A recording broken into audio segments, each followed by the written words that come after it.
special. A full 2-hour journey through medieval Christmas celebrations. Before we begin tonight's journey, take a moment to settle yourself comfortably. Adjust your pillow. Pull your blanket a little higher. Let your shoulders drop away from your ears. We have time. All the time you need. Picture yourself standing in a monastery courtyard on Christmas morning in the year 1250. The sky is still dark. Stars bright and cold above stone walls. Frost clings to every surface. Your breath makes white clouds in the freezing air. Somewhere in the darkness, a single bell begins to ring. Then another joins it. Then another. The sound rolls across the countryside, calling everyone to wake, to remember, to celebrate. This is how medieval people began their Christmas day. So before you get comfortable, and I mean really comfortable because we are in for the long haul, take a moment to like the video and subscribe, but only if you genuinely enjoy what I do here. Drop a comment with your location and what time it is there. I see you, 3 a.m. squad. For those using this for sleep, I have designed the pacing to gradually slow over our 2 hours together. Hour 1 will keep you engaged. And by hour 2, well, sweet dreams. Now dim those lights. Set your sleep timer if you are wise. Maybe turn on that fan for white noise. And let us ease into tonight's marathon journey together. You are standing in that monastery courtyard now. The bells continue their steady rhythm. Around you, monks emerge from dormitories wrapped in heavy wool robes. Their sandaled feet make soft sounds on frozen ground. Nobody speaks yet. The silence between bell chimes feels sacred. You watch as they form a line, moving toward the chapel entrance. Candles flicker in windows. Somewhere, someone is singing a Latin hymn you do not understand, but find beautiful in way. Christmas in medieval times was nothing like what we know today. There were no Christmas trees, at least, not in most places is. No Santa Claus, no wrapped presents under twinkling lights, no shopping malls or credit card debt.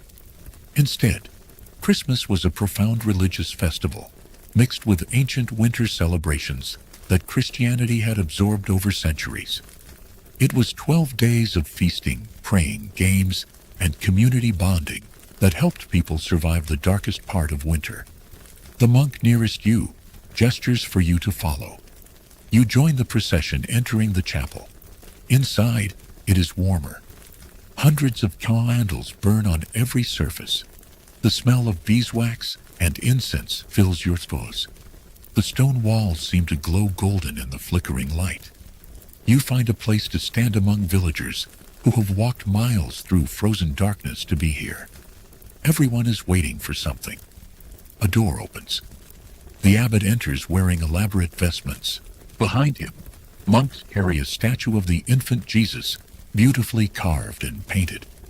They place it carefully in a manger scene that has been constructed near the altar. Real straw lines the wooden manger. Carved figures of Mary and Joseph stand nearby, their painted faces serene. The abbot begins to chant in Latin, his voice deep and resonant. You do not understand the words, but you understand the feeling. This is the moment. Christmas Day has officially begun. Around you, people kneel. Some weep quietly. Others smile. A woman near you clutches prayer beads worn smooth from years of use. A child stares at the candles with wide, wondering eyes.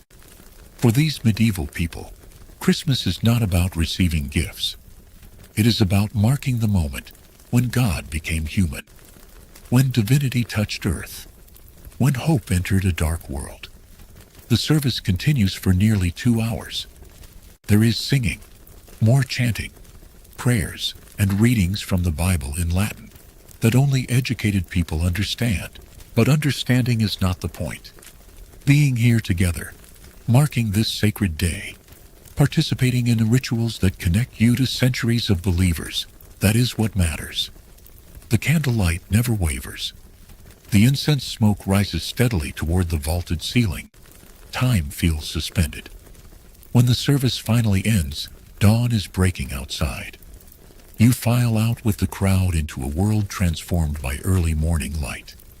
The frost sparkles like diamonds on every surface.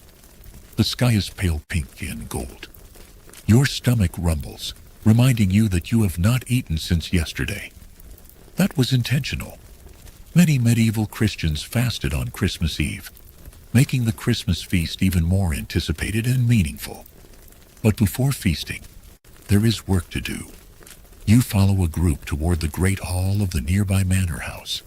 This is where the lord of the region lives, and today, he will host a massive celebration for everyone in the community, rich and poor, noble and peasant. Everyone is invited to share in Christmas joy. Well, almost everyone. The celebration still maintains strict social hierarchies, but at least people from different classes will occupy the same space today. The great hall is enormous, with high ceilings and large fireplaces at each end. Right now, it looks bare and cold. Servants are already bustling about, carrying armloads of evergreen branches, holly with bright red berries, ivy twisted into garlands, bay leaves and rosemary that fill the air with herbal scent. Mistletoe, though that is controversial because of its pagan associations. Some priests say it should not be used, but country folk love their old traditions. You watch as servants climb ladders to hang greenery from the rafters. The evergreens symbolize eternal life, a reminder that spring will return even in the depths of winter.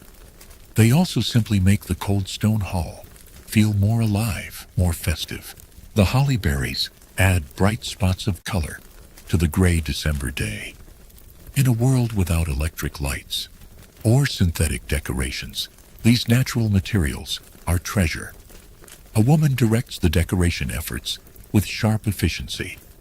She is the lady of the manor, the lord's wife, and Christmas preparation is partly her responsibility. She points to corners that need more ivy. She inspects the quality of holly branches. She sends a servant back for more rosemary. Everything must be perfect for today's celebration. You notice that no one is hanging anything resembling a Christmas tree. That tradition will not become common in England for many more centuries. Instead, the greenery is woven into garlands, hung in swags, placed in bunches on tables. Some people in parts of Europe might bring a whole evergreen tree inside, but it is rare and seen as quite strange by most. The fireplaces are being stacked with enormous logs. These are not ordinary fireplaces, mind you. They are big enough for a person to walk into. The logs being prepared are massive, cut from oak trees and meant to burn for the entire 12 days of Christmas. This is where the tradition of the Yule log comes from. Yule was the old pagan winter festival that Christianity absorbed, and the log burning all through the holy season became a powerful symbol of light, persisting through darkness. Servants struggled to roll the logs into position. Several men worked together, using iron hooks and sheer muscle. Once the logs are placed, they will be lit using a piece of last year's Yule log that was carefully stuffed. Continuity matters. The past and present must connect. This is not just practical fire for warmth and cooking. This is sacred fire, symbolic fire, fire that represents the community's hope that light will triumph over darkness for another year. The transformation of the great hall continues around you. More servants arrive carrying tables, which they set up in long rows. These tables will soon groan under the weight of the Christmas feast. But right now, they are just bare wooden planks on trestles. Someone begins laying white linen cloths over them, smoothing out wrinkles with careful hands. The cloths are precious, woven by hand, and bleached in sunlight over many months. Using them signals that today is no ordinary day. You drift toward one of the massive fireplaces where a fire has now been lit. The Yule log catches slowly, smoke curling upward before flames take hold. The heat is immediate and glorious after the morning gold. Other people gather around the fire too, extending cold hands toward warmth. Nobody speaks much yet. There is a drowsy, peaceful quality to this morning hour. The hard work of celebrating has begun, but the celebration itself has not quite started. A young girl runs past carrying armfuls of rosemary. She is maybe 8 years old, cheeks pink from cold and excitement. Christmas is magical for children in any era, even without toys and stockings. Today means special food, no work, games, and staying up late. She disappears into a side room where you can hear women's voices calling instructions. Through an open doorway, you glimpse the kitchen. It is absolute chaos. The main fireplace there is even larger than the ones in the Great Hall, and it is surrounded by sweating cooks, stirring massive pots, turning spits laden with meat, kneading dough on flour-covered tables. The heat must be unbearable. Steam rises in clouds.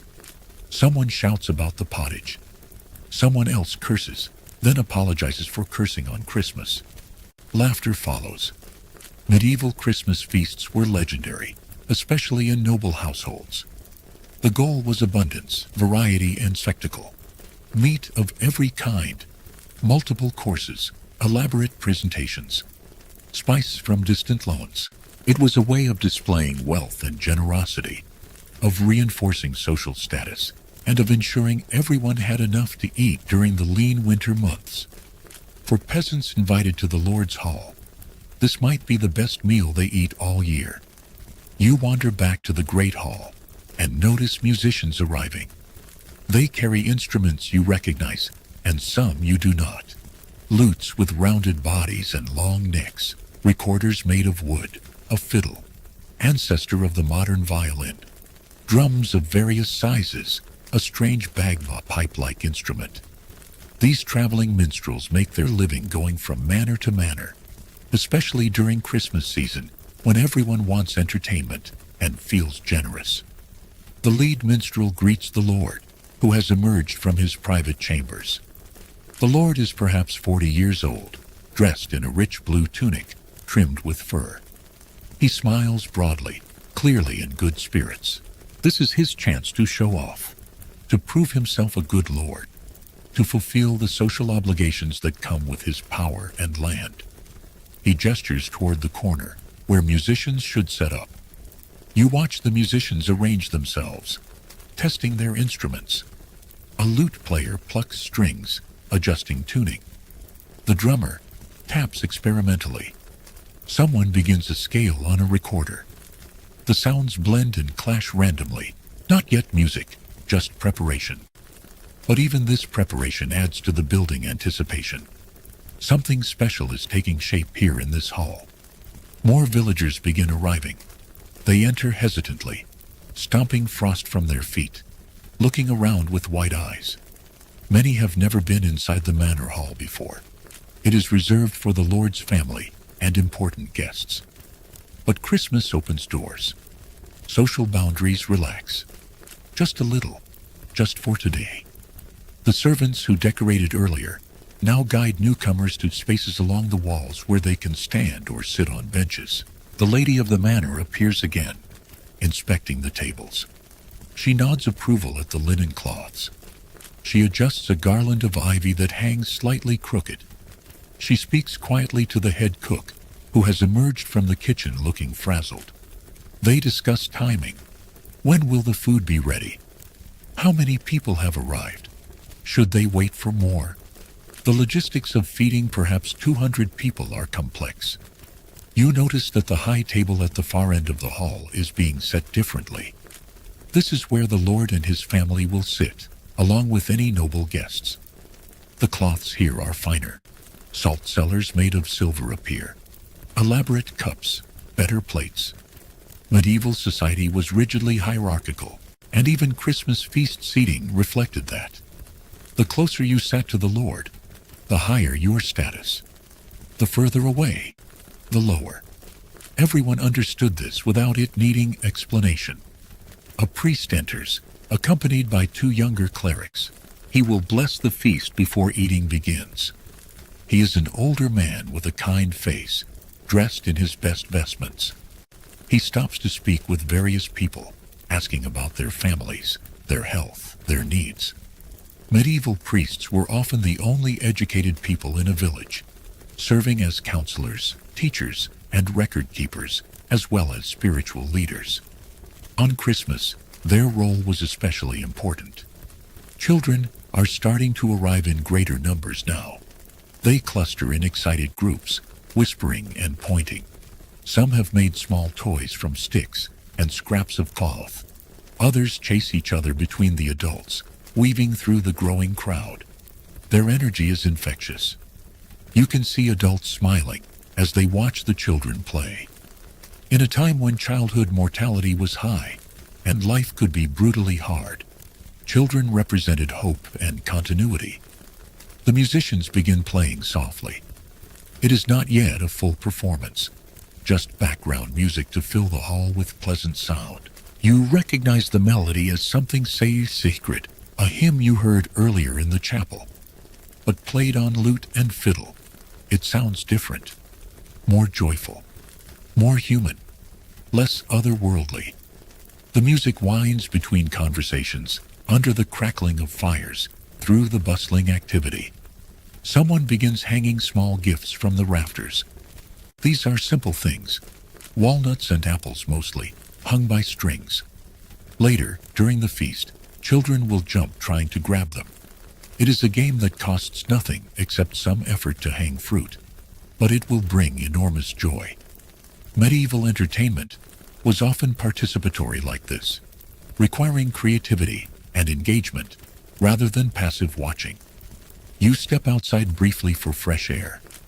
The courtyard is busy with late arrivals, families walking together, bundled in whatever warm clothes they own. A man carrying a child on his shoulders. Two women arm in arm, laughing about something. A dog barking excitedly, sensing the festive mood. Beyond the manor walls, smoke rises from village cottages where those who could not, or chose not to attend the Lord's feast, are preparing their own smaller celebrations. The church bells ring again, marking the hour. Their sound carries across fields and forests, a reminder that this day is special. In medieval Europe, church bells ordered daily life. They told you when to wake, when to pray, when to work, when to rest. On Christmas, they rang more often and more joyfully than any other day. Each peal seemed to say, something wonderful has happened. Something wonderful is happening. Something wonderful will happen. Back inside the hall, the crowd has grown considerably. The noise level rises. Conversations overlap. Children shriek with laughter. The musicians play louder to be heard. Servants weave through the crowd carrying pitchers of ale and mead. The ale is weak by modern standards, safer to drink than water in many cases, and everyone drinks it, children included. The mead is stronger, made from fermented honey, golden and sweet. The Lord raises his hand for silence. The crowd quiets gradually, conversations dying down, children being shushed by parents. Even the musicians stop playing. All eyes turn toward the high table, where the Lord stands. Next to him, the lady sits gracefully. Their children are arranged nearby, the oldest son looking proud and serious, the younger children fidgeting with excitement. This is the moment before the feast, the moment of blessing and welcome. The Lord's voice carries well through the hall. He speaks in the local dialect, words you can mostly understand, despite the centuries between his time and yours. He welcomes everyone to his hall. He thanks God for the birth of Christ. He expresses hope that all present will enjoy the food and fellowship. His speech is brief and genuine.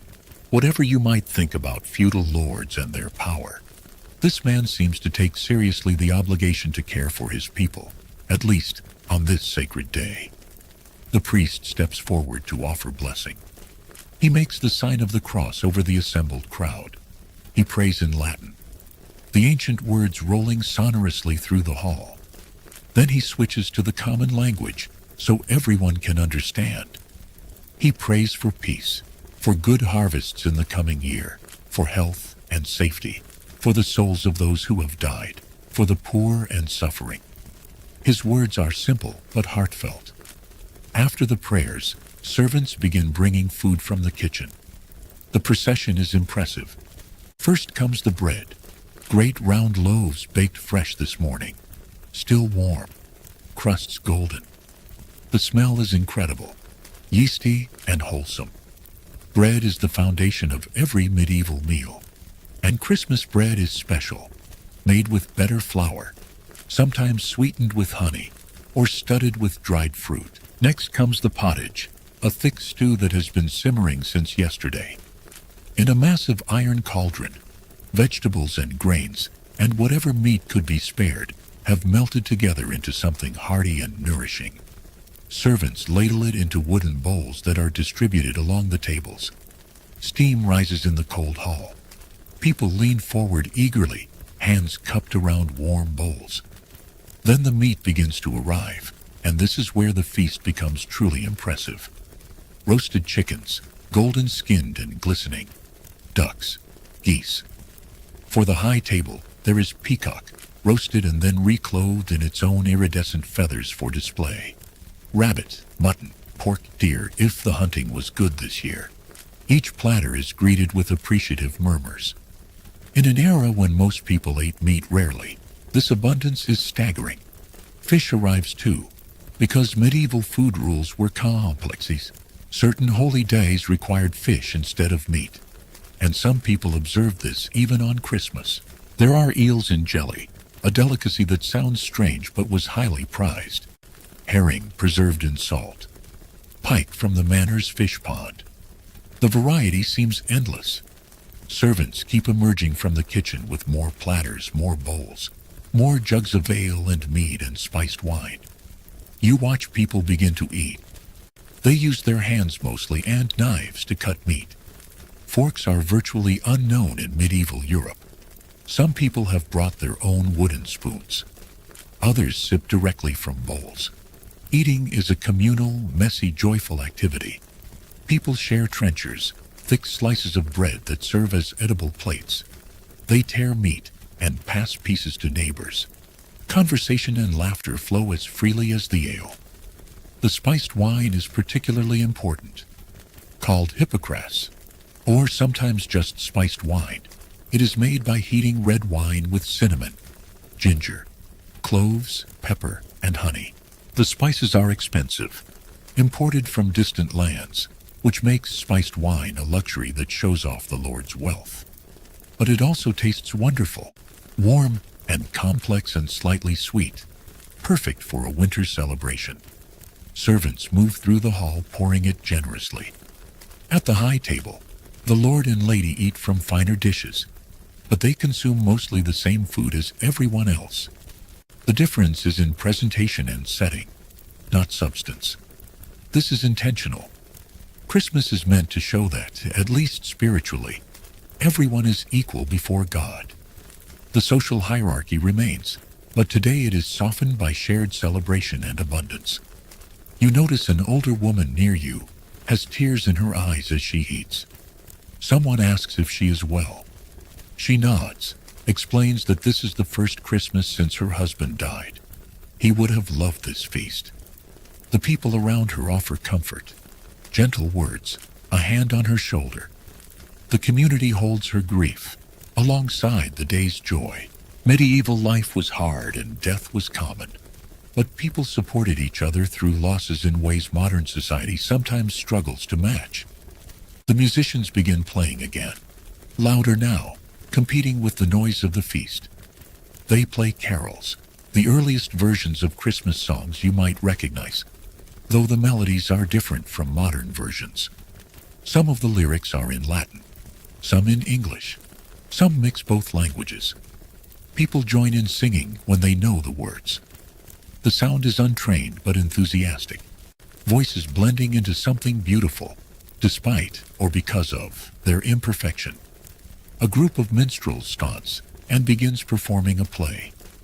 It is simple, telling the story of shepherds seeing angels on the first Christmas night. The actors use exaggerated gestures because they must be seen by everyone in the crowded hall. They speak loudly, projecting to the back walls. Children stop eating to watch, captivated. Even adults who have seen this play many times still smile at the familiar story, the message of wonder and hope. When the play ends, applause fills the hall. The minstrels bow deeply, clearly pleased with the reception. The Lord calls for their cups to be refilled. This is how minstrels made their living, traveling from place to place, offering entertainment in exchange for food, drink, shelter, and occasionally coins. Christmas season was their busiest and most profitable time. Everyone wanted music and stories and laughter during the darkest days of winter. More food continues to arrive. Pies filled with meat and spices. Fruit tarts, though fresh fruit is scarce in December, so these are made with dried apples and pears, reconstituted with honey. Nuts of every kind, walnuts and hazelnuts and chestnuts roasted in the fire. Cheese, both fresh and aged. The variety seems impossible, but medieval feasts truly were spectacular affairs when resources allowed. This was conspicuous consumption, yes, but also genuine generosity and fulfillment of social obligations. The spiced wine keeps flowing. You notice conversations becoming louder, laughter more frequent. Faces are flushed from heat and alcohol and happiness. This is what community feels like. This is what it means to belong to something larger than yourself. In an era without television or internet, without individual entertainment, communal gatherings like this were essential to see social and emotional survival. As the feast continues, you drift toward a group of children who have abandoned eating in favor of playing games. They are attempting to jump and grab the apples and walnuts hung from the rafters earlier. Most jump and miss, falling back giggling. One tall boy manages to snag a walnut. He cracks it open using a stone from the floor, shares the meat with a smaller child. The game is simple, but thoroughly engaging for them. Nearby, adults have begun their own games. A group gathers around a storyteller who promises to tell the tale of King Arthur's Christmas feast. Medieval people loved Arthurian legends, stories of knights and honor and magic. The storyteller is skilled, using different voices for different characters, pausing dramatically at exciting moments. Listeners lean forward, enthralled, even though many have heard this story before. Good stories bear retelling. You notice the lady of the manor moving through the crowd, speaking with people personally. She asks a woman about a sick child. She compliments a man's new daughter. She promises to send extra food home with an elderly couple. This personal attention is part of her role as lady of the manor. Power came with responsibilities, and Christmas was when those responsibilities were most visible. The social contract that bound medieval society together required generosity from those who had toward those who had less. The priest has joined a group of young men and is teaching them a new carol. He sings a line, they repeat it. His voice is surprisingly good, clear and strong. The carol is about angels and shepherds and a star shining bright. The melody is haunting, minor key, beautiful. When they have learned all the verses, they sing it through together. Other people stop talking to listen. Someone wipes away a tear. Music has power, especially sacred music, especially on Christmas. Servants clear empty platters and bring fresh ones. There is still more food somehow. Roasted apples stuffed with spice. Custard sweetened with honey. Almond milk pudding, because almonds from warmer climates could be purchased in cities and brought to manors for special occasions. Each new dish is greeted with wonder. How can there possibly be more? But there is always more at a Christmas feast. Abundance is the point. Generosity is the message. The Yule log in the main fireplace has burned down to glowing embers and must be rebuilt. Servants add smaller logs around it to top the great oak foundation. Flames leap up again. The heat is intense. You step back, but others move closer, enjoying the warmth. Winter is cold in medieval England. Houses are drafty. Most people spend December shivering. Today's roaring fires are a luxury, a reminder that life contains warmth and light even in darkness. An older man begins telling jokes to a small audience. They are body jokes, the kind that make people laugh and blush simultaneously. Medieval humor could be quite crude, and Christmas celebrations were not always solemn affairs. After the sacred seriousness of the morning church service, people were ready for earthier pleasures. Laughter erupts from the joke-teller's corner, drawing more people over. Soon he has a large audience, demanding more stories. You notice a young couple sitting together, hands intertwined, looking at each other with obvious affection. They are probably newly married, still in that bright early phase of love. Christmas was a popular time for weddings in medieval society, when families could gather and food was relatively abundant. This couple probably married within the past few months. Today, they are surrounded by community, their relationship recognized and celebrated by everyone present. The musicians strike up a new tune, this one faster and more rhythmic. Several people stand and begin dancing. Medieval dance was communal and structured, with specific steps everyone knew. It was less about individual expression and more about moving together in patterns that reinforced social bonds. You watch as dancers form a circle, holding hands, stepping in unison. More people join, until the circle includes dozens of dancers, young and old, noble and common, all moving together. The children have invented a new game, involving sliding on the smooth stone floor. They take running starts and glide as far as they can, arms windmilling for balance. Inevitably, someone falls, and the others erupt in laughter. But it is good-natured, not mocking. The fallen child jumps up and immediately tries again. Joy is resilient in children. They find it anywhere, in anything, even in falling down. A servant approaches you offering a cup of spiced wine. You accept it gratefully. The wine is warm and fragrant, tasting of Christmas itself if Christmas had a flavor. The cinnamon and ginger warm you from the inside. The honey smooths the wine's acidity. You sip slowly, watching the scene around you. This is perhaps the most important thing about medieval Christmas. It was not about receiving gifts. It was about being together, sharing abundance, marking the turn of seasons, reaffirming bonds that held communities together through hard times. The feast shows no sign of ending soon. People continue eating and drinking, though more slowly now. Conversations replacing the initial hungry focus on food.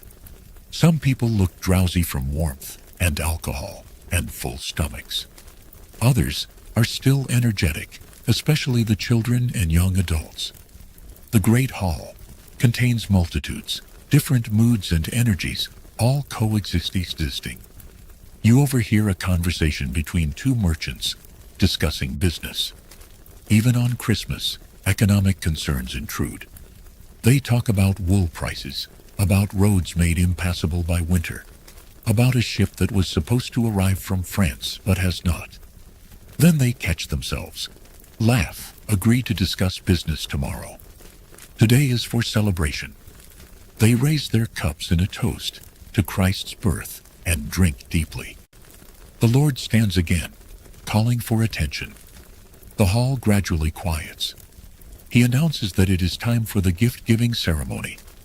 This sparks excitement, especially among the children.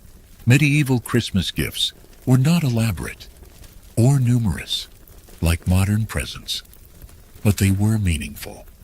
The Lord would give gifts to his household servants, to loyal knights, to important tenants. In turn, he expected gifts from those who owed him service. It was a ritualized exchange that reinforced social bonds and obligations. Servants bring forward a large wooden chest. The Lord opens it ceremoniously.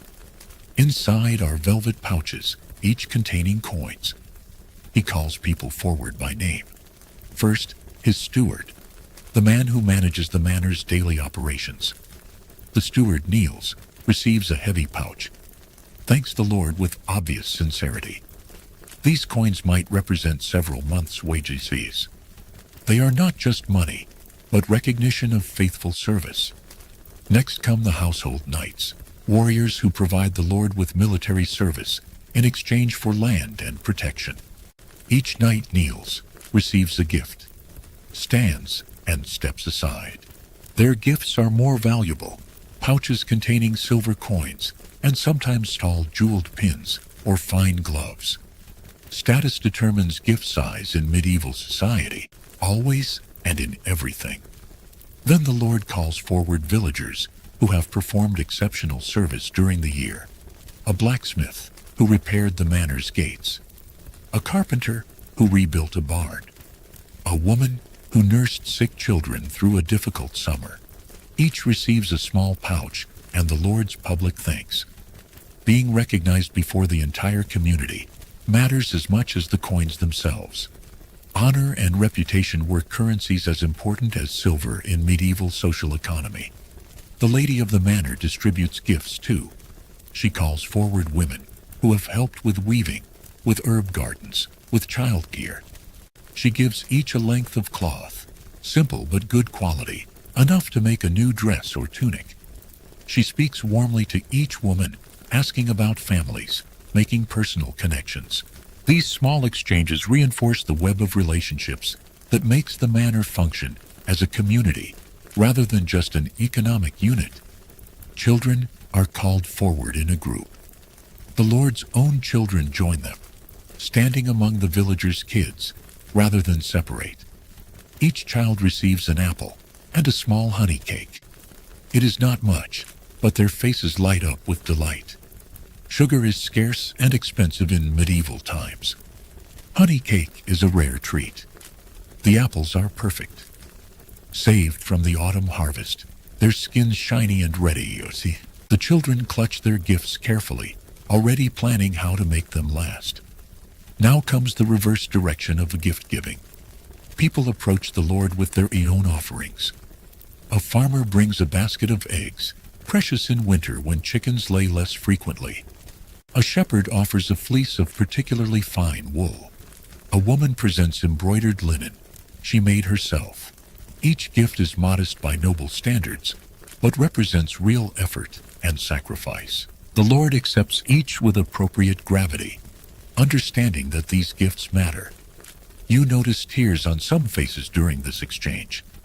Gift giving was deeply emotional in medieval culture, bound up with loyalty, gratitude, and the complex web of mutual obligation that held society together. A gift was never just a thing. It was a statement about relationships, about who you were, and who you were to each other. Refusing a gift could be a mortal insult. Giving a gift poorly or thoughtlessly could damage relationships for years. The musicians play softly during the gift giving, providing a musical backdrop that makes the ceremony feel even more special.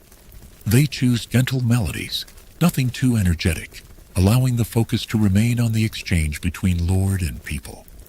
This is medieval life at its best, when the system of mutual obligation worked as it was supposed to, when power came paired with responsibility, when hierarchy was softened by personal connection. After the formal gift-giving ends, people begin exchanging small gifts with each other. Friends trade little tokens, carved wooden figures, bundles of dried herbs, simple jewelry made from bone or copper. Lovers exchange more private gifts, slipping away to quiet corners for their own moment. The gift-giving spreads through the hall like ripples on a pond, touching everyone, connecting everyone. You notice a young boy giving his mother a small carved bird. She takes it with shaking hands, clearly moved. He says he made it himself, worked on it secretly for weeks, wanted to give her something beautiful. She pulls him into a hug. Around them, People smile. The scene is universal despite the centuries. Love is love. Gratitude is gratitude. The desire to give something meaningful to someone you care about transcends time and culture. The spiced wine continues to flow. The ale barrels are tapped again and again. People are drunk now, many of them. But it is a happy, gentle drunkenness, for the most part. There is laughter and singing, and some stumbling, but very little conflict. Christmas spirit seems to soften edges, make people kinder. Or perhaps the presence of the Lord and Lady and priest keeps behavior mostly appropriate. Probably both factors work together.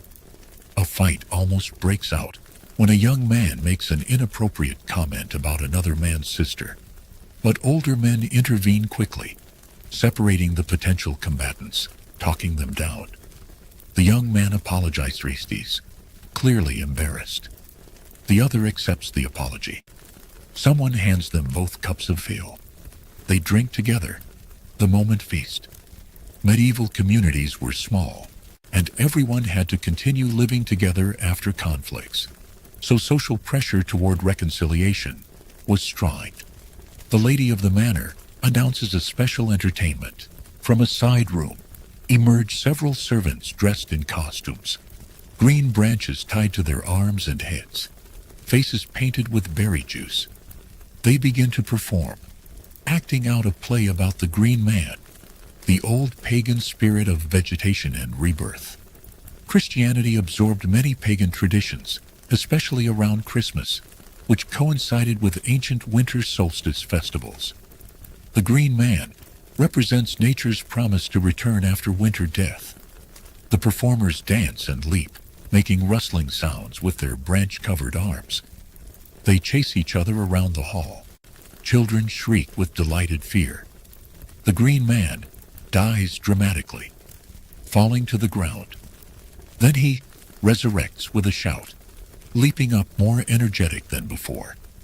The symbolism is clear. Death is not final. Life returns. Spring will come again. In the depths of December darkness, this message brings hope. After the Green Man performance, storytelling resumes. An elderly woman tells the tale of Saint Nicholas, the holy bishop who gave secret gifts to poor families. This is centuries before Saint Nicholas morphs into Santa Claus. But the core story of generous giving already exists. Children listen intently. Adults smile at familiar beats in the narrative. Stories bind communities together, creating shared references and values. The afternoon light through the hall's high windows grows golden, then orange, then begins to fade. Hours have passed in feasting and fellowship. The fire has been rebuilt multiple times. Empty plates and cups cover every surface.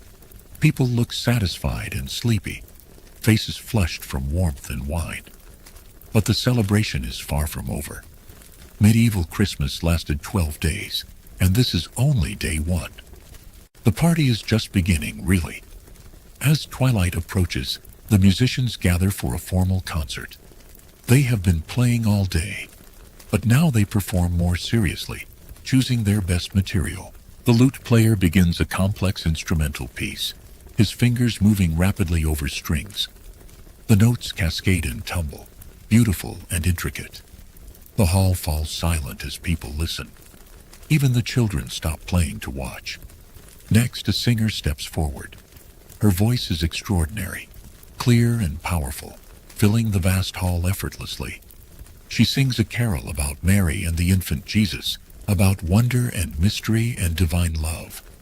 The melody is haunting, unlike anything you have heard before. Medieval music operated on different principles than modern music, different scales and harmonies, and to modern ears, it can sound strange. But in this context, in this hall, with these people, it is perfect. When she finishes, silence holds for a moment, before applause erupts. People stand, cheering. The singer bows deeply, her face bright with pleasure. She has given her gift to the community, her voice and skill shared freely. In return, The community gives appreciation, and probably coins will find their way to her later. This is how art and artists survived in medieval times, through patronage and communal support. The dancing resumes, more energetic now, as if people have gotten a second wind. The drummer sets a fast rhythm. People form lines and begin a complicated dance with multiple parts. You watch their feet move in precise size patterns, turn and step, hands meeting and releasing. Dance was one of the few acceptable outlets for physical exuberance in medieval society, especially for women who were otherwise constrained by strict social rules. A young man attempts to join the dance, but does not know the steps. He stumbles, goes the wrong direction, bumps into others. But instead of getting angry, the dancers laugh and help him. An older woman shows him the pattern slowly. He tries again, does better. By the third repetition, he has it mostly correct. The communal teaching, the patience, the assumption that everyone deserves inclusion. This is community at its best.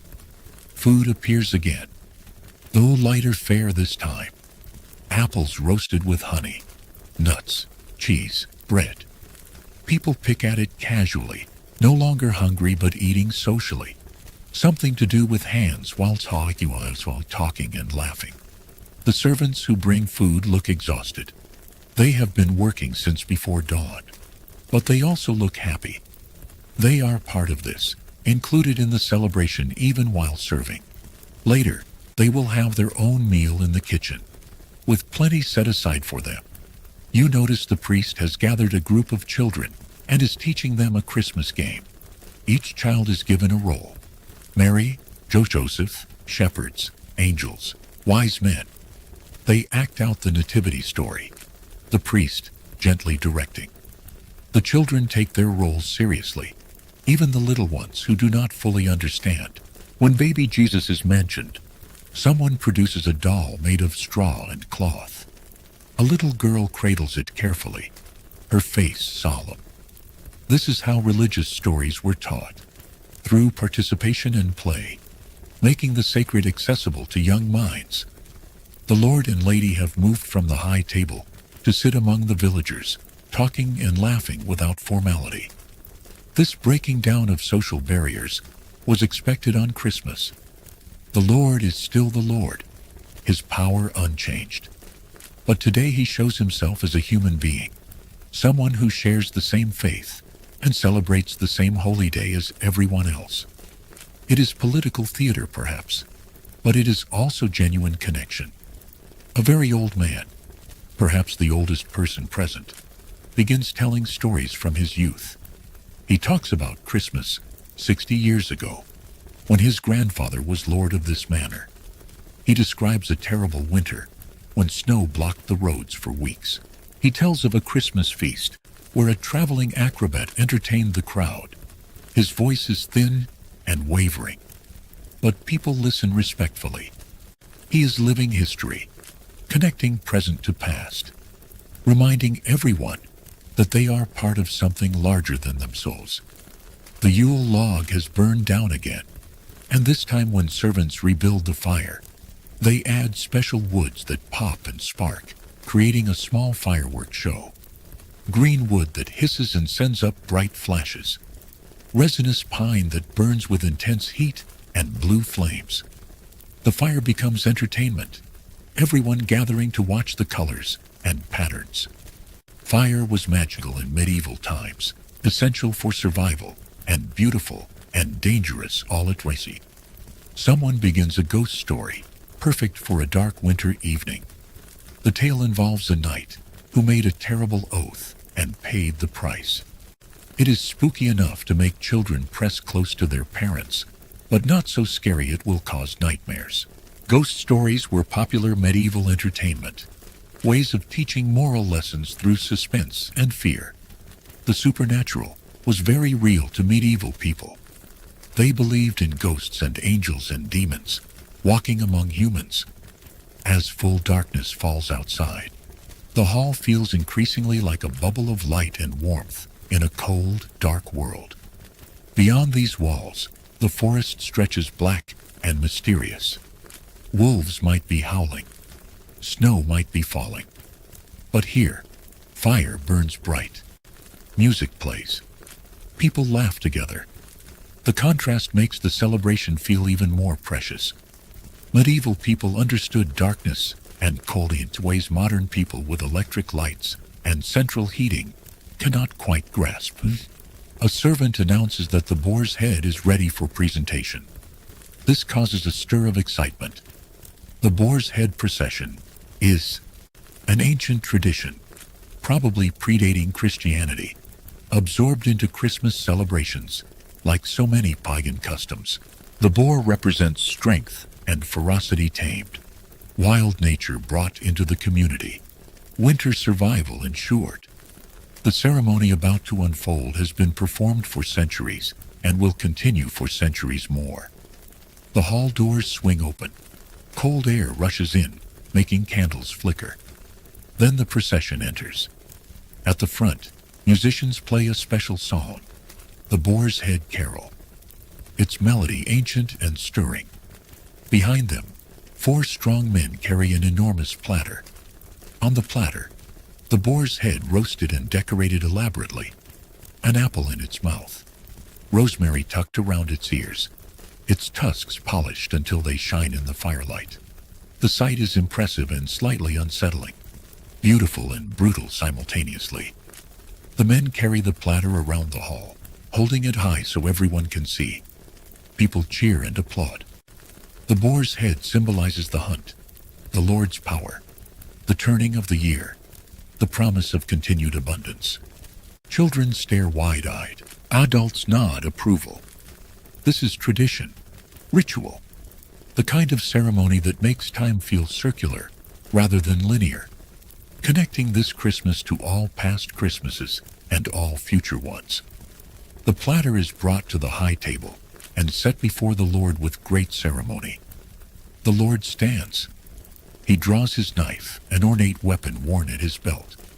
He makes the first cut into the boar's head, carefully removing a portion of meat. This symbolic act establishes his role as provider and protector. He is the one who can hunt the dangerous wild boar, who can tame chaos and bring it to the community as nourishment. Then the carving begins in earnest. The head is disassembled with practiced efficiency. Meat distributed first to the high table, then to other tables in order of rank. Everyone will get some, even if only a small piece. The meat is rich and gamey, strong flavored, not to everyone's taste, but highly valued for its rarity and ceremonial significance. You accept a small portion, tasting the wild flavor, the herbs it was cooked with, the smoky char from the fire. While people eat the boar meat, a storyteller begins recounting the story of the hunt that killed this particular animal.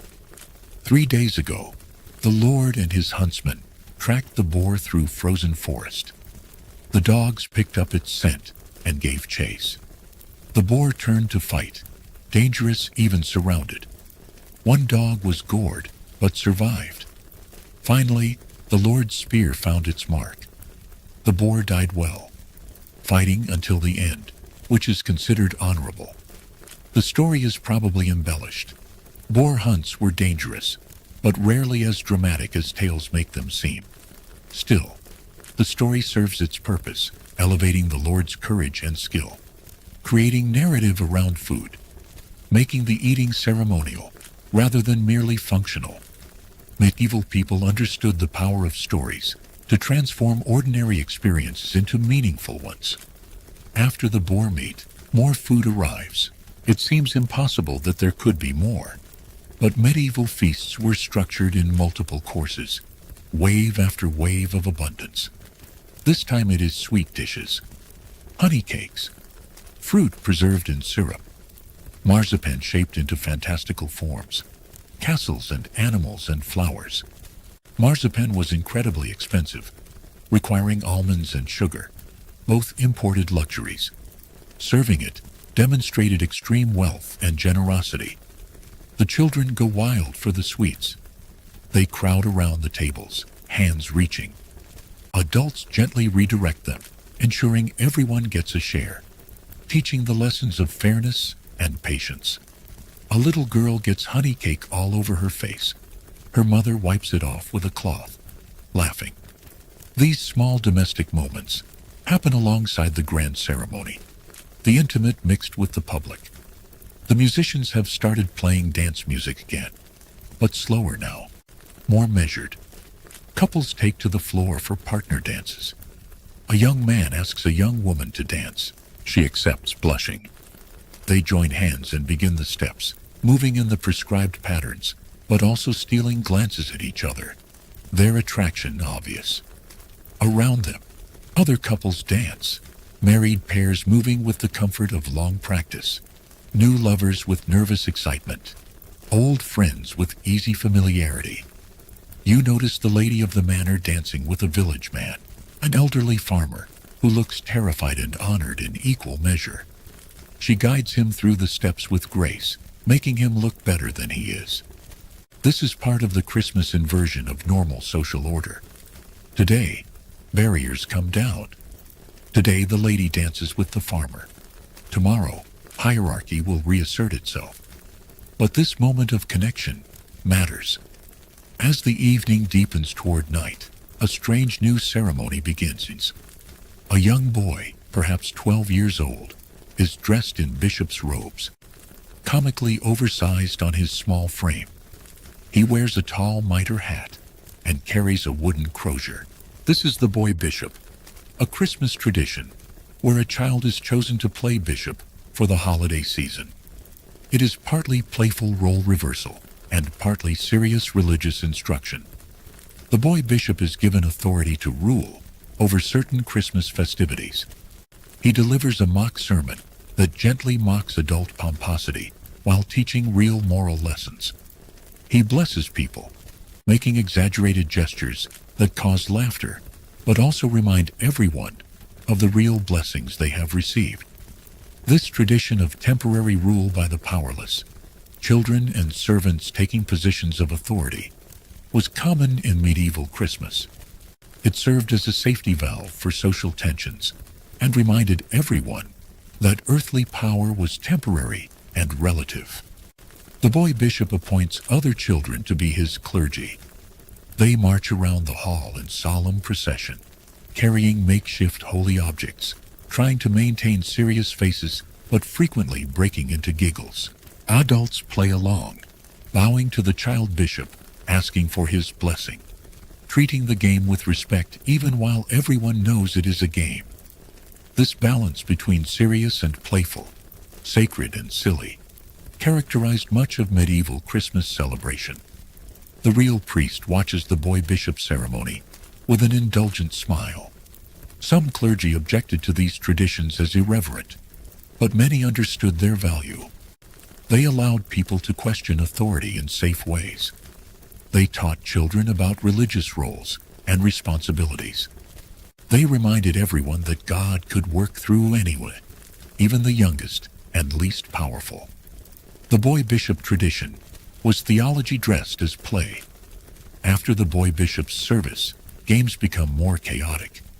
Someone suggests Hoodman Blind, the medieval version of blindfolded tag. A volunteer is blindfolded with a hood and must catch others who tease and evade him. The game is simple, but generates enormous laughter. Adults join in, as enthusiastically as children. The hall fills with running, shouting, giggling people. For a moment, all formality disappears. Everyone is just human, just playful. Another game involves riddles. One person poses a riddle. Others try to solve it. The riddles are clever and sometimes quite difficult. What has no beginning, end, or middle yet contains all things. Eternity. What is it that the more you take away, the larger it becomes, a whole? Medieval people loved word games, puns, and intellectual challenges. Education was limited mostly to clergy and nobles, but intelligence and wit were universal, appreciated regardless of social status. You find yourself drawn into a conversation about the meaning of Christmas. A merchant argues it is about Christ's birth primarily, the religious significance paramount. A farmer counters that it is also about community survival, about making sure everyone has enough food to get through winter. A young woman suggests it is about hope, about light returning after darkness. All three are right, of course. Medieval Christmas contained multitudes, different meanings for different people, all valid. The fire is rebuilt once more. The Yule log still burns at its core, but it is surrounded by fresh wood now. Someone throws herbs into the flames, and wonderful scents fill the hall. Rosemary for remembrance, lavender for peace, bay leaves for glory. The smoke carries these scents upward, prayers in physical form, rising toward heaven. Medieval people experienced religion through all their senses, not just intellectually. Smell, sight, sound, touch, all were paths to the divine. A hush falls gradually over the hall. People are tired now, the long day catching up. Children have fallen asleep in parents' laps. Conversations grow quieter. The musicians play gentle, soothing music, lullabies, and soft carols. The fire crackles steadily. Outside, the night is deep and cold and still. Inside, warmth and safety and human connection persist. The priest stands one final time. He offers a closing blessing, not in Latin now, but in the common tongue. He thanks God for the day's blessings. He asks protection through the coming night. He reminds everyone that Christmas lasts 12 days, that tomorrow the celebration continues, that this is just the beginning. His words are simple and sincere, wrapping the day in prayer as it began in prayer. People begin departing, some to homes in the village, some to guest quarters in the manor, some to sleep right here in the hall, wrapped in cloaks near the fire. The Lord and Lady bid everyone good night personally, standing at the door, offering final words of thanks and warmth. Servants begin the enormous task of cleaning, but even they move slowly, tired from the long day of service. You step outside into the December night. Stars blaze overhead, sharp and bright in the cold air. Your breath makes white clouds. The village is dark except for a few fires visible through windows. The church bell tolls the hour, its sound carrying across the frozen landscape. Behind you, the manor hall still glows with firelight, music drifting faint through walls. This is how medieval people celebrated Christmas Day.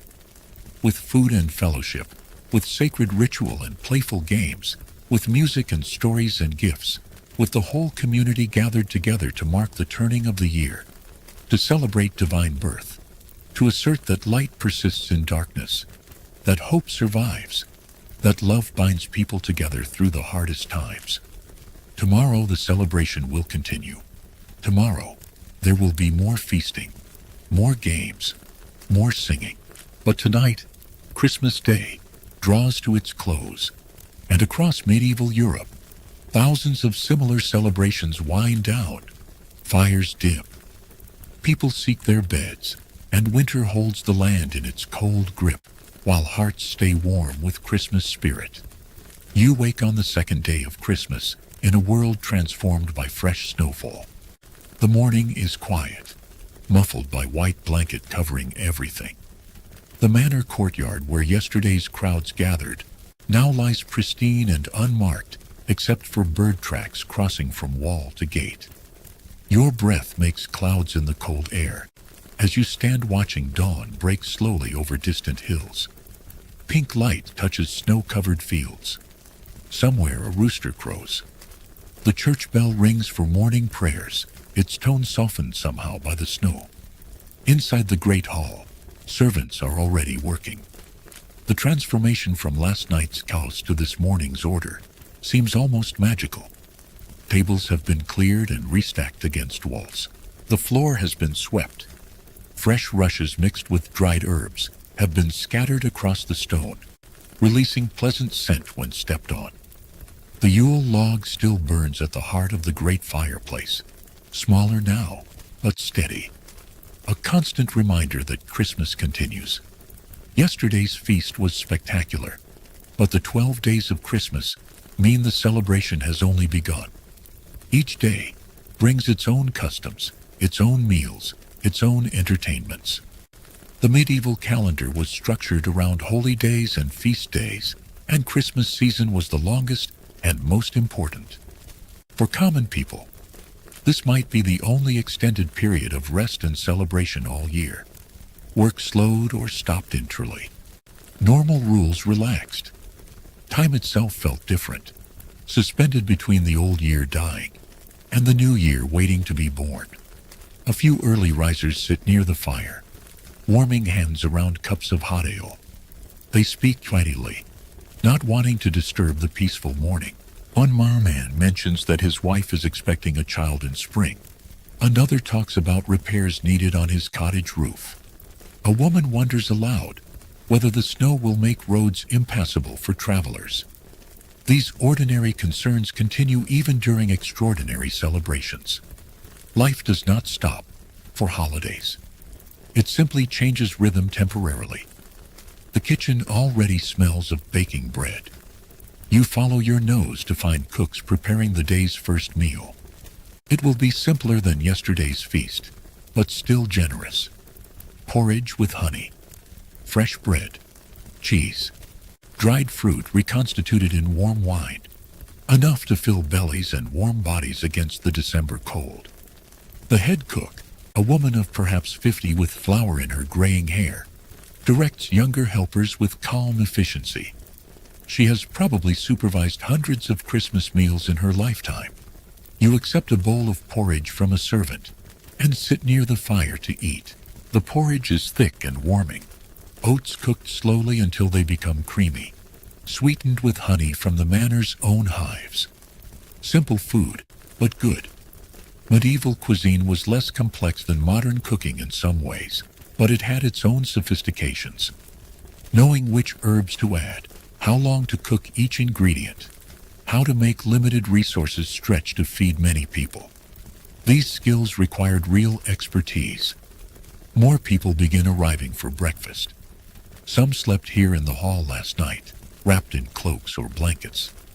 They rise stiffly, stretching sore muscles. Others trudge in from the village, brushing snow from their shoulders. Children appear looking tousled and sleepy, but still excited. Yesterday was amazing, and there are 11 more days of Christmas ahead. Their resilience and capacity for joy seems boundless. The priest arrives and offers a brief morning blessing before people eat. His prayer thanks God for the snow, for safe shelter, for continued abundance. He asks that all present remember the poor who have less. Medieval Christianity emphasized charity strongly, especially during Christmas. The wealthy were expected to share with the poor, not from pure altruism, but as religious duty. Salvation itself might depend on proper generosity. This belief system, whatever its flaws, did ensure some wealth redistribution in societies without formal welfare systems. After breakfast, the Lord announces plans for the day. There will be hunting for those interested, pursuing deer and rabbits through snowy forest. There will be indoor games for those who prefer to stay warm. In the evening, more music and dancing. The 12 days of Christmas followed a pattern of mixing sacred observance with secular entertainment, physical activity with restful socialization, planned events with spontaneous gathering. The structure was loose enough to allow flexibility, but firm enough to provide rhythm. A group of young men eagerly volunteer for the hunting party. Hunting was both practical necessity and aristocratic sport in medieval times. It provided meat for the table and entertainment for nobles. It also served as military training, keeping knights and their retainers practiced in tracking, stalking, and coordinated action. The Lord's huntsman begins organizing the expedition, checking weapons, calling for dogs, assigning positions. You decide to join the hunters. Within an hour, the party assembles in the courtyard. Perhaps 20 men total, ranging from teenage boys to graying veterans. The dogs strain at leashes, eager to run. Their breath steams in cold air. The huntsman gives final instructions, then leads the group through the manor gates and into the forest beyond. The winter forest is beautiful and strange. Snow weighs down branches, turning evergreens into white sculptures. Deciduous trees stand bare and black against white ground. Your footsteps crunch loudly, despite attempts at quiet. The hunting party spreads out in a loose line, moving slowly through the trees, watching for tracks or movement. The dogs range ahead, noses to ground, searching for scent. Medieval hunting could be elaborate, or simple depending on the quarry. Boar hunting involved careful planning and real danger. Deer hunting required patience and skill with bow or spear. Small game hunting was more casual, almost meditative, walking through winter landscape hoping to flush rabbits or birds. Today's hunt falls into this last category, low stakes and pleasant, more about being outdoors together than about killing. A dog barks suddenly. The hunters freeze, watching. A rabbit bursts from a thicket and races across snow. Two younger men give chase, laughing and shouting. The rabbit easily outruns them and disappears into thick brush. Everyone relaxes, grinning. There is something almost comical about grown men chasing rabbits through snow. The pursuit matters more than the catching. As you walk deeper into the forest, one of the older hunters tells stories of past Christmas hunts. He describes a year when the Lord killed a magnificent stag with one perfect arrow shot. He recalls another Christmas when snow came so deep that hunting was impossible, and everyone stayed inside for days, playing endless games of chess and dice. He mentions a hunt that went wrong when a spooked deer ran through the line of hunters and nearly trampled someone. These stories serve multiple purposes. They entertain and pass time during slow hunting. They teach younger hunters what to expect and how to buy a fee. They create shared history, connecting this year's Christmas to previous ones, making tradition tangible through narrative. Medieval people were masterful storytellers because stories were essential for preserving knowledge, maintaining culture, and building community in societies without widespread literacy. The hunting party pauses to rest and drink from leather flasks. Some contain ale, others contain wine, all fortified against the cold. The men sit on fallen logs and talk. Conversation wanders from hunting to farming to local gossip. Someone mentions that the miller's daughter is being courted by two different young men and cannot decide between them. Someone else jokes about a neighbor's prize pig that keeps escaping its pen. The talk is easy and comfortable, the intimacy of people who have known each other their entire lives. You notice how hierarchical lines blur somewhat out here in the forest. The Lord's son walks beside a farmer's boy, both tracking the same deer path. A wealthy merchant shares his flask with a poor villager. The shared activity creates temporary equality. Everyone is just a hunter in these woods, cold and alert and hoping for success. This flattening of social structure was another important Christmas function. A brief reminder that all people are equal before God, even if society treats them differently. A shout goes up from ahead. The dogs have found something. The hunting party hurries forward to find them circling a large oak tree. Lodged in the lower branches, a fat winter hare crouches frozen with fear. The huntsman considers how best to capture it. A young man volunteers to climb the tree. He removes his heavy cloak and begins ascending, moving carefully on snow-slick branches. Everyone watches, offering advice and encouragement. The young man reaches the hare and carefully captures it in his bare hands. He calms down slowly, holding the frightened animal against his chest. Once on the ground, he presents it to the Lord with a formal little bow. The Lord accepts it graciously, praising the climber's skill. The hare will be added to tonight's meal. One animal is not much meat, but it represents success, and the story of its capture will be told and reload, growing perhaps more dramatic with each retelling. The hunting party continues through the forest for another hour, but catches nothing else. The cold begins to penetrate even thick winter clothes. Fingers and toes go numb. Noses run. Yet there is pleasure in this discomfort somehow. The feeling of being fully alive and present in the winter world. Medieval people did not have the option of constant indoor comfort. They lived closer to nature's rhythms, closer to cold and heat and weather. This gave them different relationship with the natural world than modern people typically have. Returning to the manor feels like arriving at an oasis. The great hall is warm and bright. Food has been set out for the hunters, bread and cheese and cold meat from yesterday's feast. Hot spiced wine steams in large pitchers. You strip off wet outer layers and move close to the fire, feeling sensation return painfully to frozen extremities. Around you, other hunters do the same, groaning with relief and pleasure. The successful climber tells the story of capturing the hare to those who stayed behind. His version is slightly more dramatic than what actually happened. The climb higher, the hare more difficult to catch. But nobody minds. Good stories improve with telling. Listeners exclaim at appropriate moments. Children gather to see the hare, which has been placed in a cage and seems to have recovered from its fear. It sits calmly chewing a carrot someone provided. While the hunters were out, those who remained indoors played games. Evidence scatters across the hall.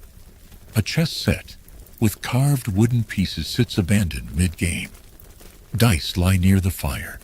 A deck of playing cards, hand-painted and precious, rests on a table. Medieval people loved games of all kinds, from simple children's amusements to complex strategic competitions. Games passed time during long winter months, taught valuable skills, and created social bonds through shared play. A group of women have been sewing together near one of the windows where light is best. They are working on a tapestry destined for the manor chapel, depicting the nativity scene. The work is exquisite, tiny stitches in colored thread, creating an image of Mary, Joseph, and the infant Jesus surrounded by angels and animals. One woman holds the fabric taut, while another stitches carefully. They chat as they work, their conversation ranging across topics both serious and trivial. You watch the sewing for a while, fascinated by the skill involved. Creating tapestries was valuable work, preserving stories and decorating cold stone walls. The women doing this work had status, recognition for their artistic abilities.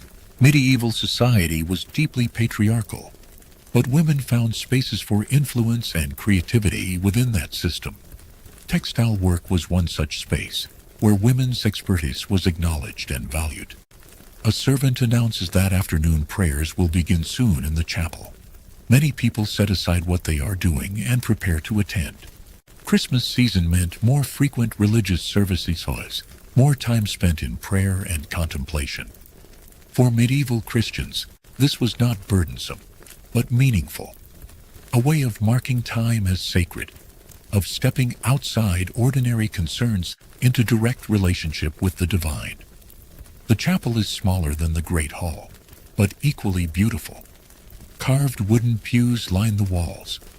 Candles burn on the altar. Colorful banners hang from the ceiling, each embroidered with saints or biblical scenes. The smell of incense lingers always in this space. Windows of colored glass cast jewel-toned light across the floor. This is a place deliberately designed to lift spirits upward, to make the spiritual visible and tangible. The priest enters, and the service begins. It is shorter than the long Christmas morning Mass, but still substantial.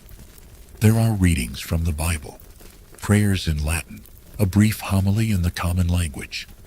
The priest speaks about the meaning of Christ's birth, about how God chose to enter the world as a vulnerable infant rather than a powerful king. He talks about humility, about love, about hope. His words are simple but moving. After the service, People linger in the chapel. Some light candles for deceased loved ones, whispering private prayers. Others simply sit in waiting contemplation. The chapel offers respite from the busy social atmosphere of the hall, a place for interiority and personal reflection. Medieval people understood the need for both community and solitude, both celebration and trance. Returning to the hall, you find preparations underway for the evening meal. It will not be as elaborate as yesterday's feast, but still generous. The caught hare is being prepared in the kitchen, along with remaining meat from yesterday, fresh bread, vegetables from the root cellar, and various sweets. The cooks work efficiently, their movements practiced from years of experience. The afternoon passes in pleasant laziness. Some people nap near the fire. Others play quiet games. A few musicians practice new songs. Children run about, their energy seemingly inexhaustible. The lady of the manor sits with a book, a precious object bound in leather and illuminated with painted letters. Literacy was rare in medieval times, but noble women often learned to read, especially religious texts. She turns pages carefully, absorbed in whatever story or scripture she is reading. You find yourself in conversation with an elderly man who turns out to be a scholar of sorts, someone who studied at a monastery in his youth and retained learning throughout life.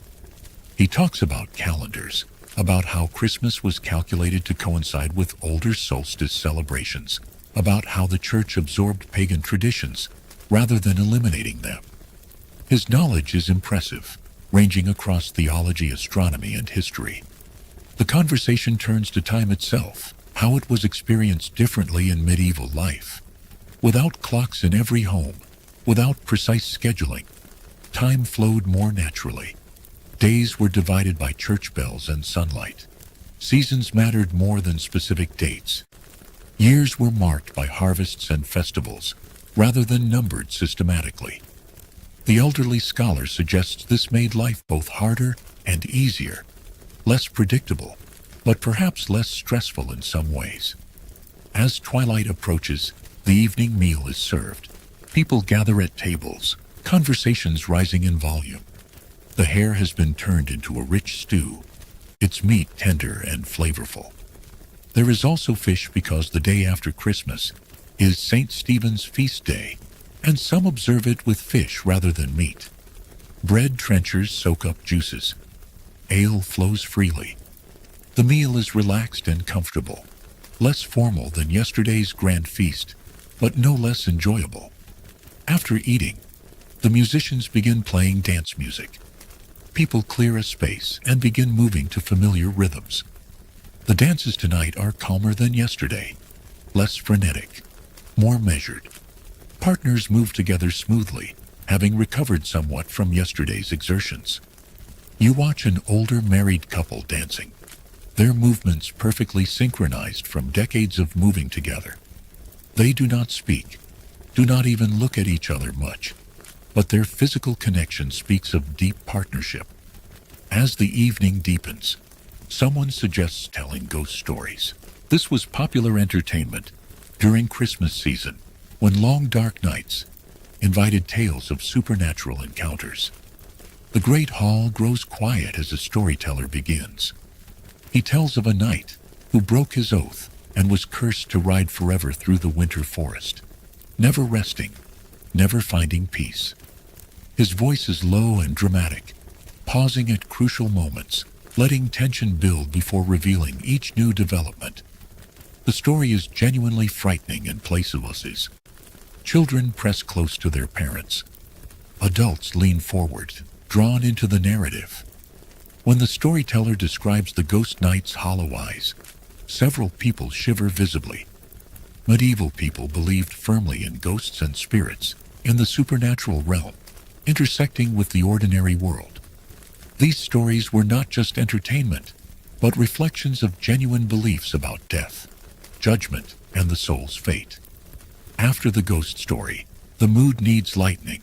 A jester who arrived with the traveling minstrels steps forward to perform. He juggles wooden balls, keeping several aloft simultaneously with practiced ease. Then he produces knives and juggles those, blades flashing in minor light. The audience gasps.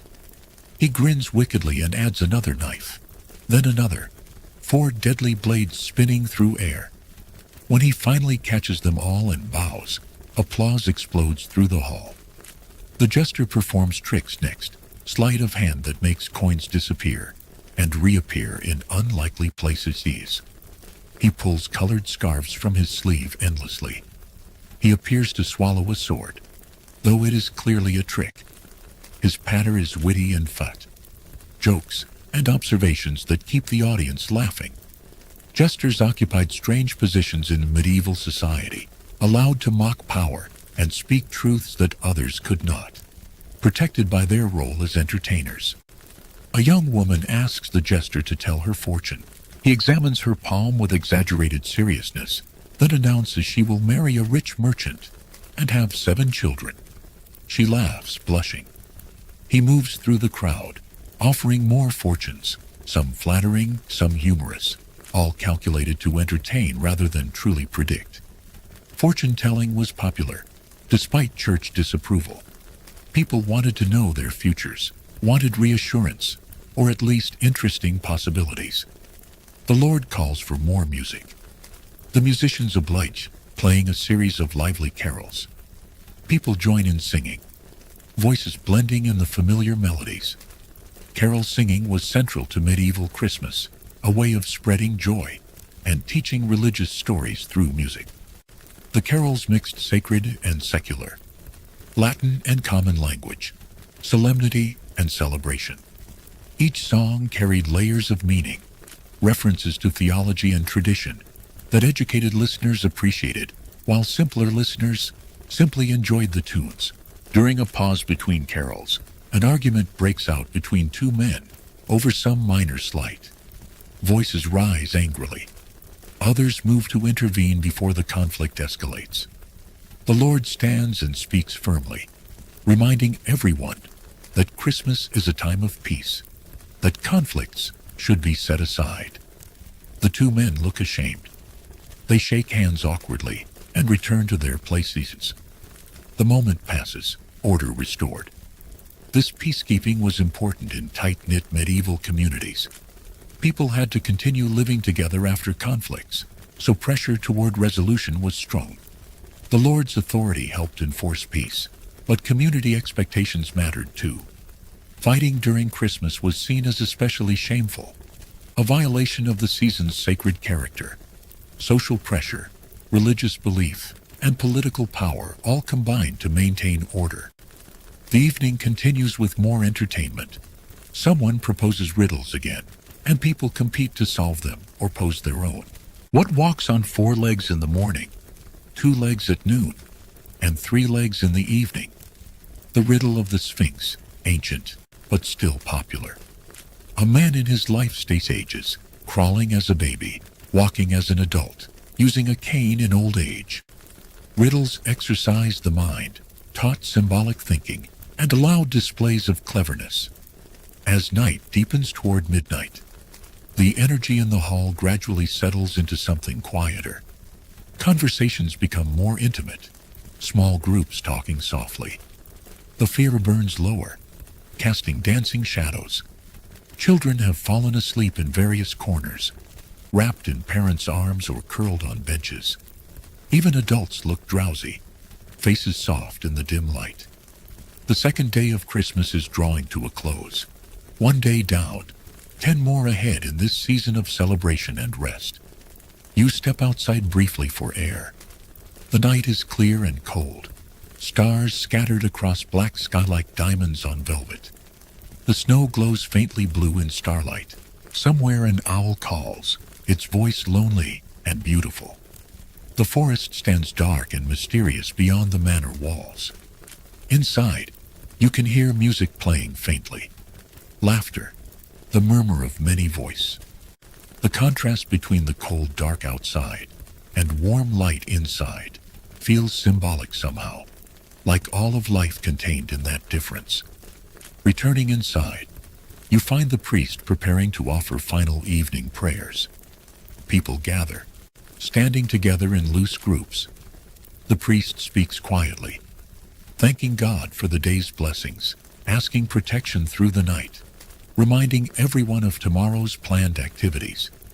His prayers feel like tucking in the community, preparing everyone for rest.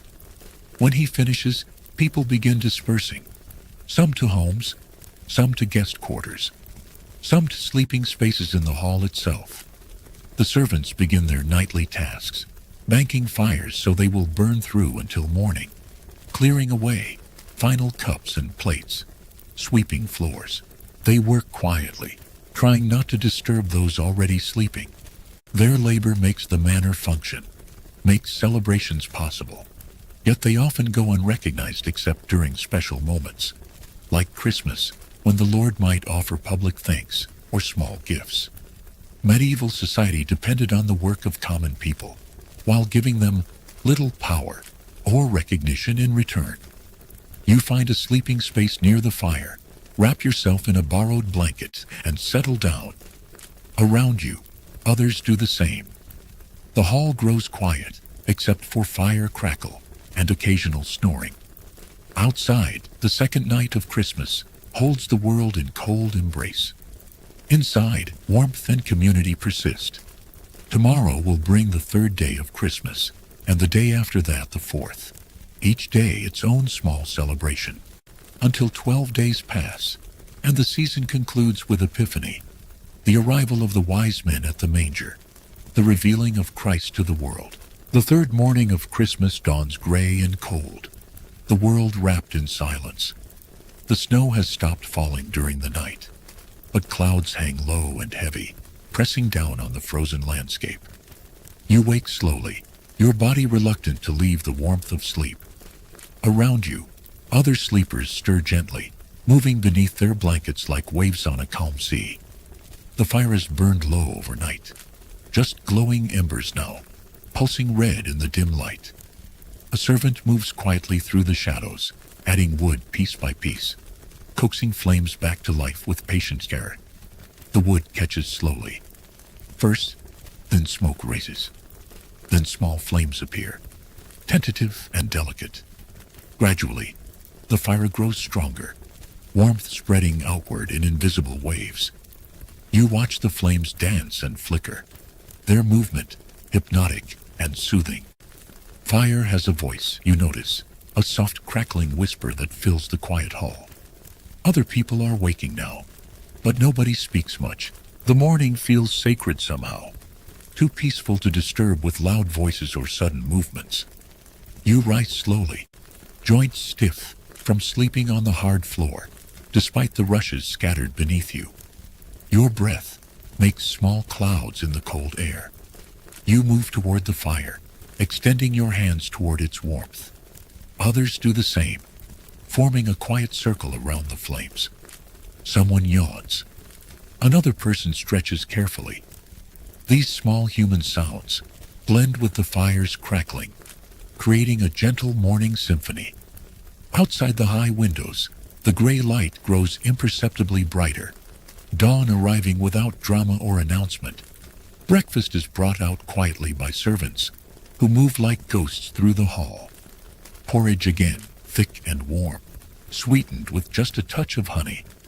Fresh bread, still warm from the kitchen, its crust golden and inviting. The smell fills the hall, yeasty and comforting. You accept a bowl and sit near the fire to eat. The porridge is smooth and filling, each spoonful warming you from the inside. You eat slowly, tasting each bite. No hurry, nowhere to be except right here in this moment. Around you, others eat in similar silence. Spoons scrape gently against wooden bowls.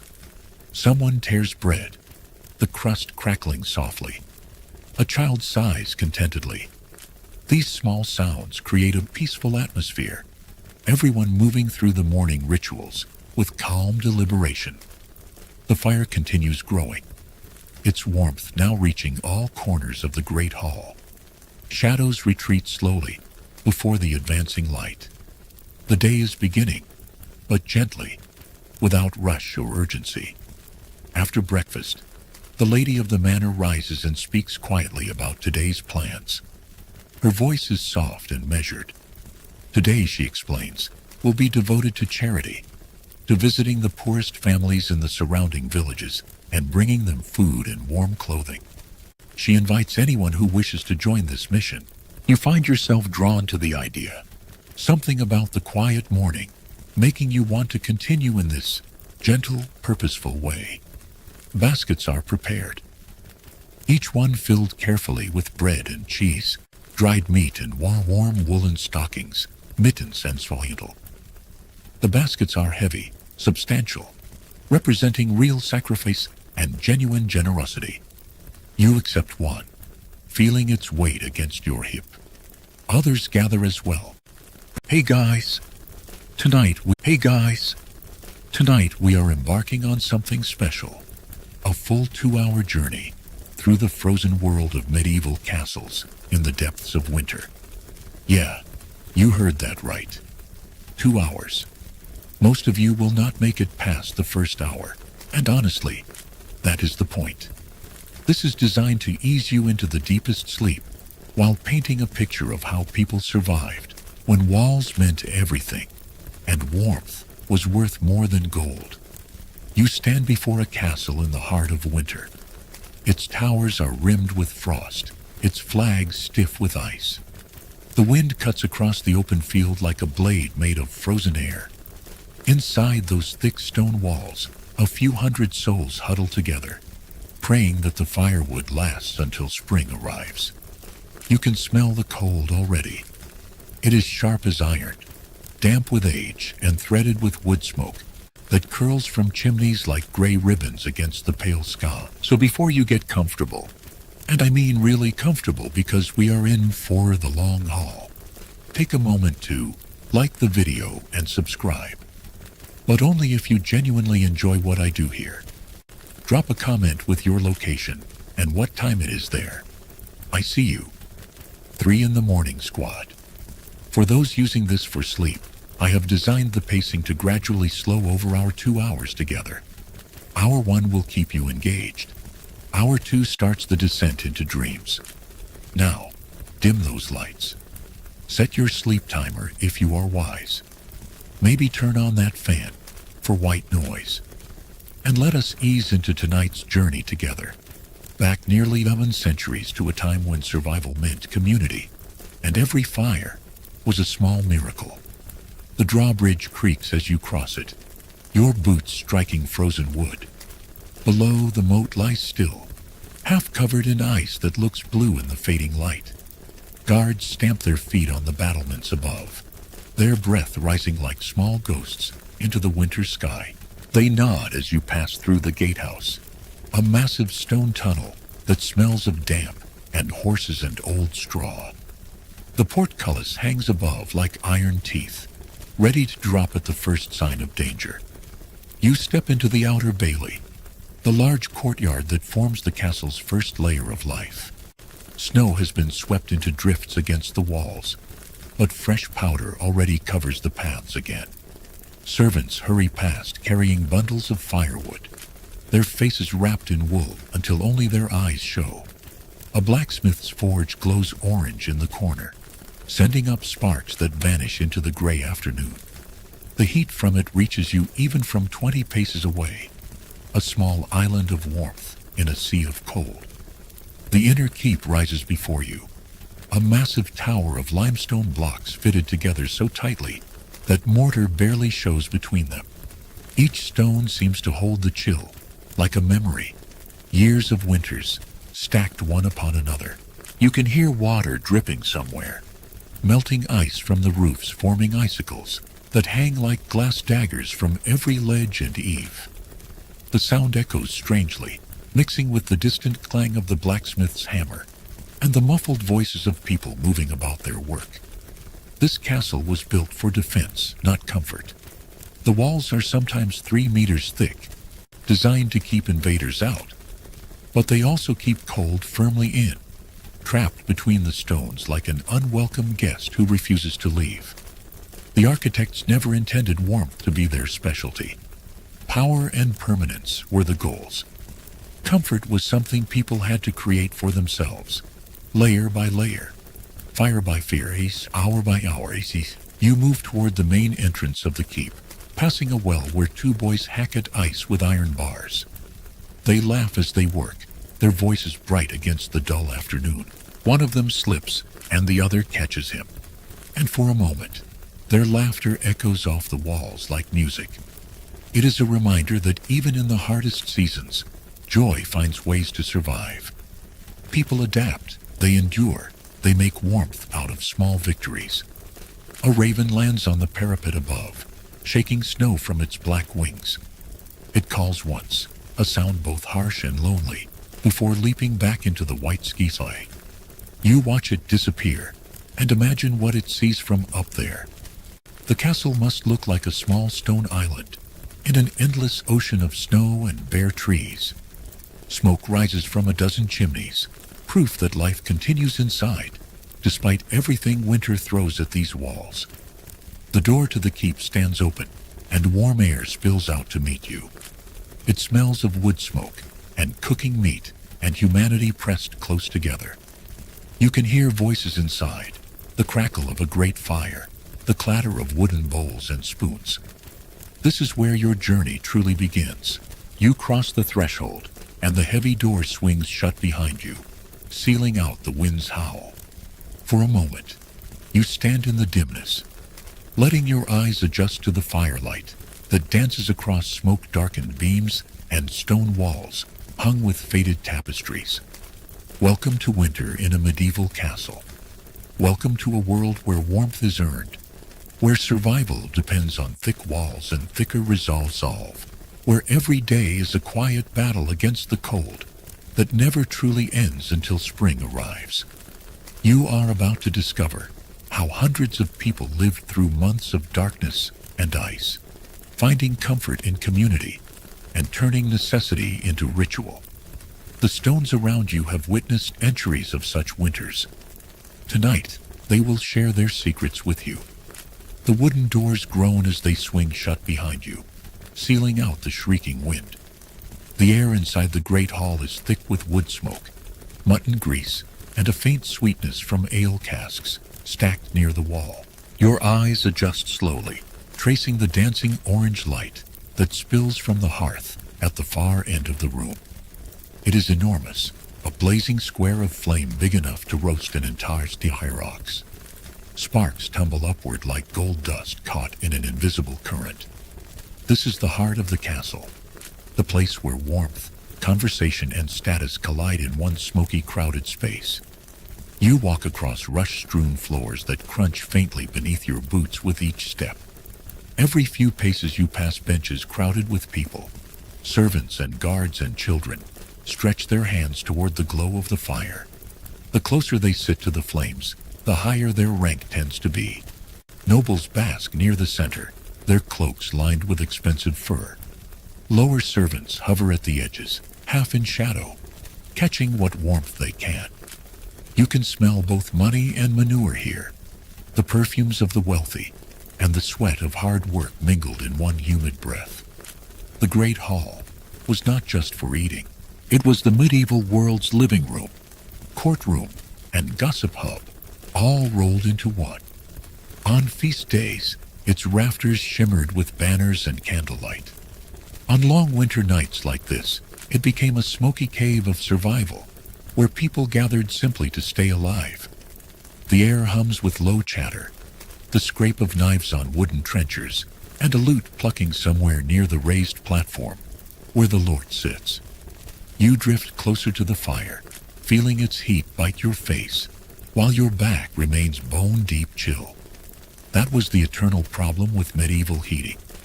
It was all or nothing. A blazing inferno in front, numbing cold behind. There was no middle ground, no even distribution of warmth. Historians still argue whether castle architects truly understood airflow, or if they simply built what looked impressive and hoped for the best. Some claim that certain high chimneys and corner vents were early experiments in ventilation, primitive attempts to move smoke and heat through the building in useful ways. Others say they were decorative flukes, utterly useless, against the drafts that sneaked through every crack and crevice. The truth probably lies somewhere between intention and accident. The lord of the castle sits high on a carved wooden chair beneath a painted canopy that depicts saints and angels. His expression is half boredom, half benevolent authority, the look of a man used to being both revered and ignored in equal measure. Beside him, his lady sips spiced wine from a pewter cup, her fingers heavy with rings that catch the firelight.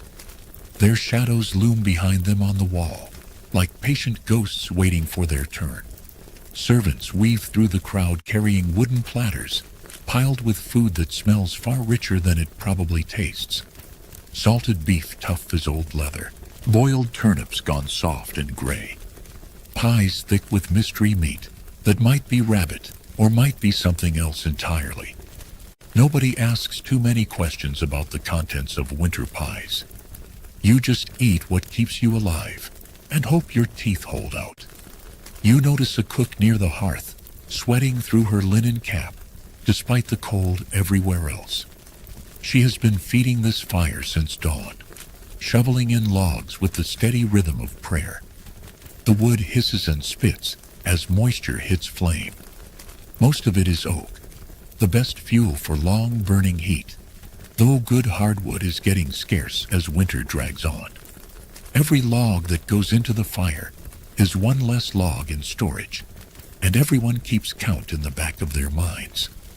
There is laughter now, loud and sudden, and a little drunk. A traveling bard has begun a tale about a knight who mistook his own shadow for a dragon and spent an hour fighting thin air. The hall roars with amusement, and you can almost feel the collective relief washing through the room. Laughter means warmth in more ways than one. It means people have enough energy left to find joy. It means life continues despite the cold pressing against every wall. Above, the ceiling arches into darkness, thick with accumulated smoke from decades of fires. From time to time, a puff of it lingers up there before escaping through the louver.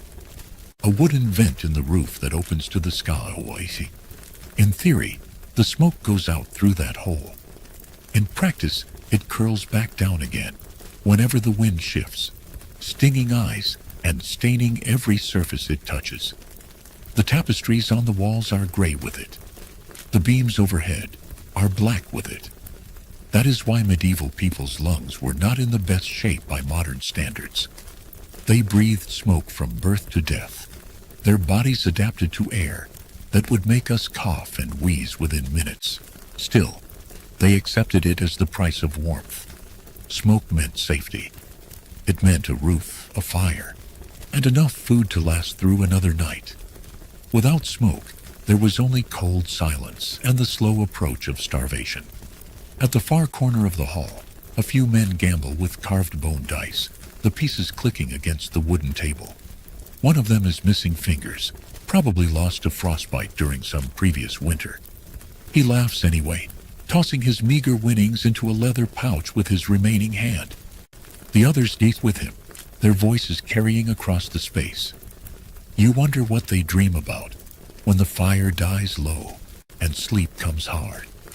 Maybe summer fields, maybe full bellies, maybe just another dawn. The fire's glow still clings to you as dawn creeps into the hall, through narrow windows set high in the walls. The embers smolder red as hidden rubies, while servants shuffle about to sweep last night's rushes into piles. Your breath clouds in the chill. It feels like waking inside a stone lung. You can almost taste the cold now, metallic and dry, mixed with the ever-present smell of wood smoke. Somewhere beyond the curtains that divide the hall from the private chambers, a rooster braves the icy air with a single defiant crow. Morning in a castle has begun, and you are about to discover how people dress to endure it. You head toward a wooden screen at the end of the hall. Beyond it, the castle's inhabitants stir slowly. Nobles, squires, and maids all begin the process of cocooning themselves in layers that make modern winter coats look like toys. In medieval Europe, Warmth was not a luxury you could assume. It was a strategy you had to master. Chroniclers of the age often remarked that a noble's wardrobe was his first fortress against the season. The poor had fewer options, of course, but everyone understood the basic principle. More layers meant more warmth. You begin with your own transformation into a medieval person ready to face the cold. First comes a linen shirt, light but coarse against your skin. It never truly feels clean, no matter how many times it is washed in cold water and lye soap. Over it, you pull a woolen tunic in muted green, the kind of color that hides the grime of daily life. Then another tunic, this one thicker and dyed a muddy brown. Each layer traps what little warmth your body can make in the space between the fabrics. Around your legs, hose cling like a second skin, held up by garters that cut faintly at the thighs. The feeling is both snug and slightly uncomfortable. But comfort is not the goal here. Survival is. Then come boots of stiff leather, cracked from old snow and salt, laced tight to keep the cold from creeping up your ankles. Each piece of clothing serves a purpose. Each layer is another barrier between you and the winter trying to get in. A curious custom emerges as you dress. Some castle dwellers stuffed bits of rabbit fur between their garments as a kind of early insulation. It sounds ridiculous until you remember that when the wind howled down chimneys and through every crack in the stone, any softness was a blessing. Archaeologists have even found remnants of feathers sewn into clothing linings. Down before down jackets existed. People did what they could with what they had. A servant brings in a fur-lined cloak for the lady of the house. The fur smells faintly musky, a reminder that it once belonged to a living creature. The lady wrinkles her nose before slipping it on, fastening it with a brooch shaped like a falcon. The brooch is beautiful, small but meaningful. A reminder that fashion still mattered, even when everyone's toes were numb. In a world of endless gray stone and white snow, color was defiance. Deep reds, indigos, and gold trims gleamed against the monotony of frost. But beneath the elegance lay harsh truth. Clothes were not just decoration or status symbols. They were armor against misery. Contemporary accounts suggest that wool, the miracle fabric of the medieval world, could keep even damp cold at bay. It was woven thick and felted, sometimes with lanolin-rich grease still in the fibers to repel moisture. Imagine the scent of it, part barnyard and part earth. Oddly comforting when you got used to it. Still, no amount of layering could erase the cold completely. In servant quarters, people slept in the same clothes they wore by day. Some even shared garments in shifts, taking turns while the others sat hung by the fire to dry out, stiff as wood from frozen sweat. You might smile at this strange rotation of sleeves and leggings, but it was simply how survival looked in January, when you owned only two of everything. Upstairs in a small solar chamber, a maid helps her mistress. Hey guys! Tonight we are embarking on something special. A full 2-hour journey through the life of Jesse James, the Wild West's most wanted outlaw. Yeah, you heard that right. 2 hours. Most of you will not make it past hour 2. And honestly, that is the point. Picture this. It is April 18th, 1882. You are standing in a small house in St. Joseph, Missouri. The morning sun streams through lace curtains. A man stands on a chair, reaching up to straighten a picture on the wall. He is unarmed, his gun belt hung on a bedpost just moments before. Behind him, you hear the metallic click of a revolver hammer being pulled back. In 3 seconds, everything changes. The most famous outlaw in America will be dead, shot in the back by someone he called a friend. But we are getting ahead of ourselves. Way ahead. Because to understand that moment, you need to understand the 40 years that led to it. The war, the violence, the robberies, the legend, and in the end, the legend is what survives. The man is gone, dust and bones in a grave in Kearney. But the legend lives forever, growing and changing with each generation. The story of your life is over, but the echoes continue for decades. You lie in the ground, but your name stays in the air. People speak it with reverence or contempt. The Missouri legislature debates whether to pardon you posthumously. The motion fails, but the debate itself shows how divided opinion remains. You are gone, but the argument about what you represented continues. Were you a rebel or a bandit? A soldier or a terrorist? The question has no final answer. Your wife Z lives on for another 18 years. She never remarries. She raises your children alone, fiercely protective of your memory. When people say you were a criminal, she corrects them. You were a soldier, she says. You did what you had to do. She believes this completely. Or perhaps she just chooses to believe it.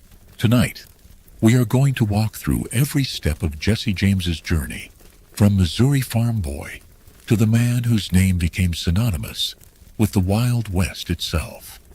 So before you get comfortable, and I mean really comfortable because we are in for the long haul, take a moment to like the video and subscribe, but only if you genuinely enjoy what I do here. Drop a comment with your location and what time it is there. I see you. 3 a.m. squad. For those using this for sleep, I have designed the pacing to gradually slow over our 2 hours together. Hour 1 will keep you engaged. Hour 2 starts the descent. And sweet dreams by the end. Now dim those lights. Set your sleep timer if you are wheezy. Maybe turn on that fan for white noise. And let us ease into tonight's marathon journey together. You are in Clay County, Missouri. The year is 1847. The air smells like turned earth and wood smoke. A baby boy is born on September 5th to Robert and Zerelda James. The alternative, that she married a murderer and bore his children, is too painful to accept. So she shapes the narrative. You were wronged. You were hunted. You had no choice. This becomes the family story. The James farm in Kearney becomes a destination. Your mother Zerelda charges admission. For 25 cents, visitors can tour the property and hear her stories. She shows them where you were born, where you learned to ride, where Union soldiers tortured your stepbuddy Ferzi. She curates your memory carefully, emphasizing your nobility and minimizing your violence. She is good at this. People leave believing they have touched history. They buy souvenir photographs of your grave. Your death has become a business. In newspapers across the country, editors write editorials about what your death means. In the South, some mourn you as a martyr to the lost cause. You fought for Southern rights, they say, and never stopped fighting even after the war ended. They name him Jesse Woodson James. His father is a Baptist minister and hemp farmer. His mother is strong-willed. Some would say fierce. The family owns a farm near Kearney, Missouri, about 30 miles northeast of Kansas City. Jesse is not the first child. His older brother, Alexander Franklin James, everyone calls him Frank, was born 4 years earlier. There will be a younger sister too, Susan, born 2 years after Jesse. The James farm sits in rich bottom land, near the Missouri River. Hemp is the cash crop here. It grows tall and tough, used for rope and fabric. The work is hard. The profits are modest. Robert James is an educated man. He attended Georgetown College in Kentucky, studying to be a minister. He meets Zerelda Cole, and they marry in 1841. Together they build a life on the Missouri frontier. The farm includes several enslaved workers, as was common in this border state. Missouri is caught between North and South, slave state and free soil. In the North, they celebrate your death as justice finally served. A criminal has been stopped. Society is safer. But everywhere, people are fascinated. Your story has drama and violence and betrayal. It is the perfect narrative. It sells newspapers. The Ford brothers try to capitalize on their fame. Bob Ford tours with traveling shows, reenacting your murder on stage. Audiences boo him. They throw things. He is the villain in the story, not the hero. He thought killing you would make him famous.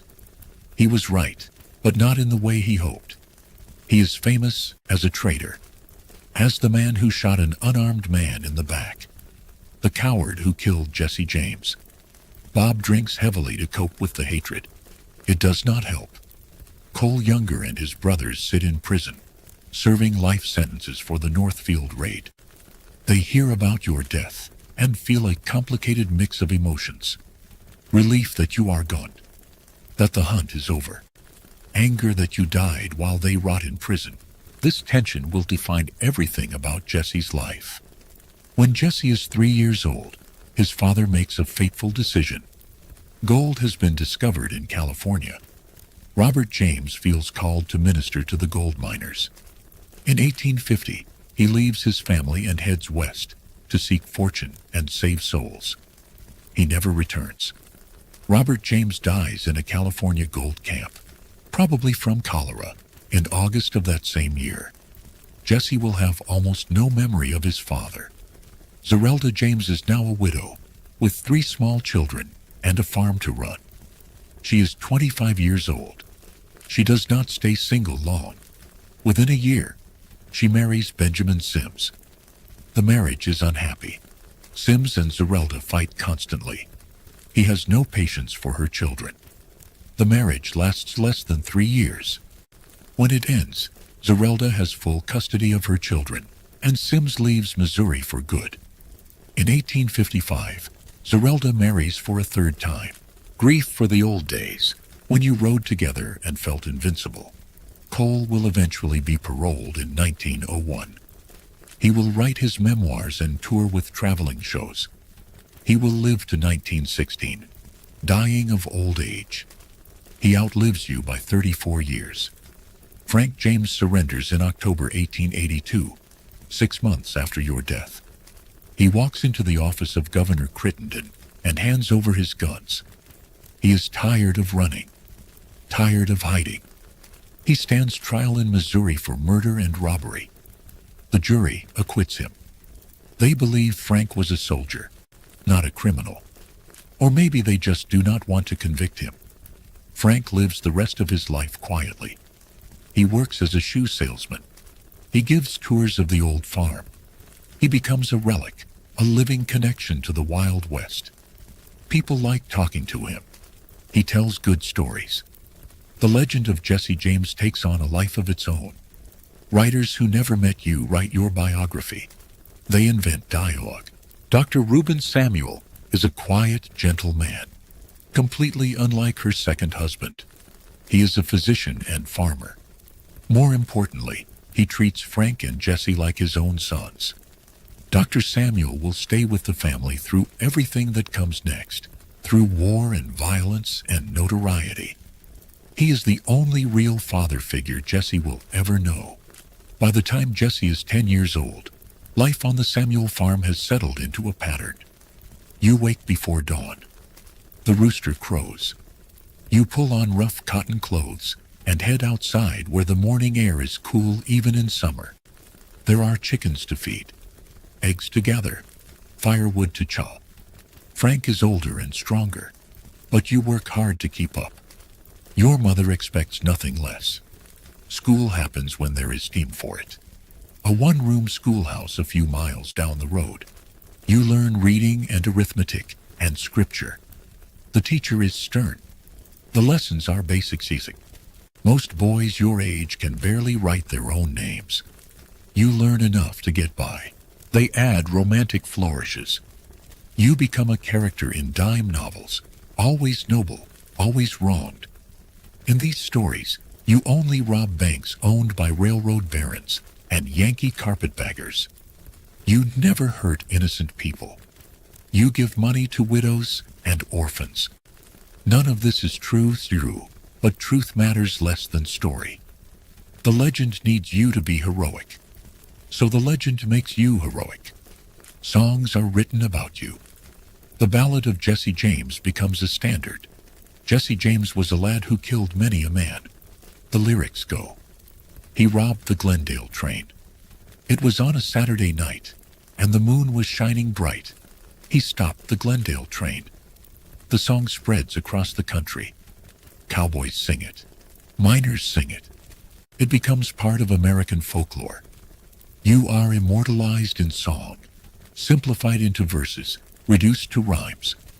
Historians begin studying you, trying to separate fact from fiction. This is difficult. You were secretive even in life. You gave false information to the press deliberately, enough to write letters later, when you are in hiding, enough to read the newspaper accounts of your crimes and shake your head at the lies they print. The Missouri frontier in the 1850s is rough country. Kansas Territory sits just to the west, and the question of slavery there has turned violent. Pro-slavery border ruffians from Missouri cross into Kansas to stuff ballot box tosses and intimidate free soil settlers. Abolitionists fight back. It is called Bleeding Kansas, and the violence spills across the state line regularly. You hear the adults talking in worried voices. Words like jayhawker and bushwhacker. You do not fully understand yet, but you will. Your mother is fiercely Southern in her sympathies. She believes in slavery, in states' rights, in the Missouri way of life. These beliefs run deep. When politics turns to war, there will be no question which side the James family supports. But for now, you are just a boy. You fish in the creek. After your death, witnesses contradict each other. Some people claim to have known you who never did. Others who knew you well refuse to talk. The historical record is a mess. Sorting through it requires patience and skepticism. Some historians portray you as a social bandit, a Robin Hood figure. Others emphasize your violence and see you as simply a criminal. The debate continues. Your children grow up bearing your name and legacy. Jesse Jr. faces particular pressure. Named after you, expected to defend you, he struggles with the weight of it. He writes articles claiming you were justified in everything you did. He feuds with historians who portray you negatively. He spends his life trying to rehabilitate your reputation. It is exhausting work. The truth is complicated, but he cannot accept that. He needs you to be a hero. He needs your life to have meaning. Otherwise, his childhood, his father's death, all of it was for nothing. Tourists visit your grave constantly. You hunt squirrels in the woods. You race your brother across the fields. The war is coming, but you do not know it yet. The farm produces enough to get by. Hemp, corn, tobacco. A few hogs and cattle. Your stepfather treats illness in the neighborhood, trading medical care for eggs or firewood or labor. Money is tight, but the family survives. You wear homespun clothes and eat cornbread and salt pork. On Sundays, there is fried chicken if you are lucky. It is not an easy life, but it is yours. You are 13 years old now. The year is 1860. The nation is tearing itself apart. Abraham Lincoln wins the presidency in November. Southern states begin to secede. Missouri is caught in the middle. A slave state that never officially joins the Confederacy, but sends soldiers to fight for both sides. Clay County, where you live, is deeply divided. Neighbors take opposing sides. Families split. The anger is personal. The war reaches your farm quickly. They take photographs. They chip pieces off the headstone for souvenirs. Eventually, the headstone has to be replaced because people have damaged it so badly. The grave itself is moved at one point, reburied in a different location to prevent further vandalism. Even in death, you cannot rest peacefully. Your bones become objects of fascination. People want a piece of Jesse James, literal or figurative. They want to touch the legend. The James farm slowly transitions from home to museum. Zerelda dies in 1911, still defending you to the end. After her death, the property changes hands several times. Eventually, it is preserved as a historical site. Visitors can tour the house where you were born. They can see the room where Union soldiers tortured your stepfather. They can stand in the yard where the Pinkerton bomb exploded and killed your half-brother.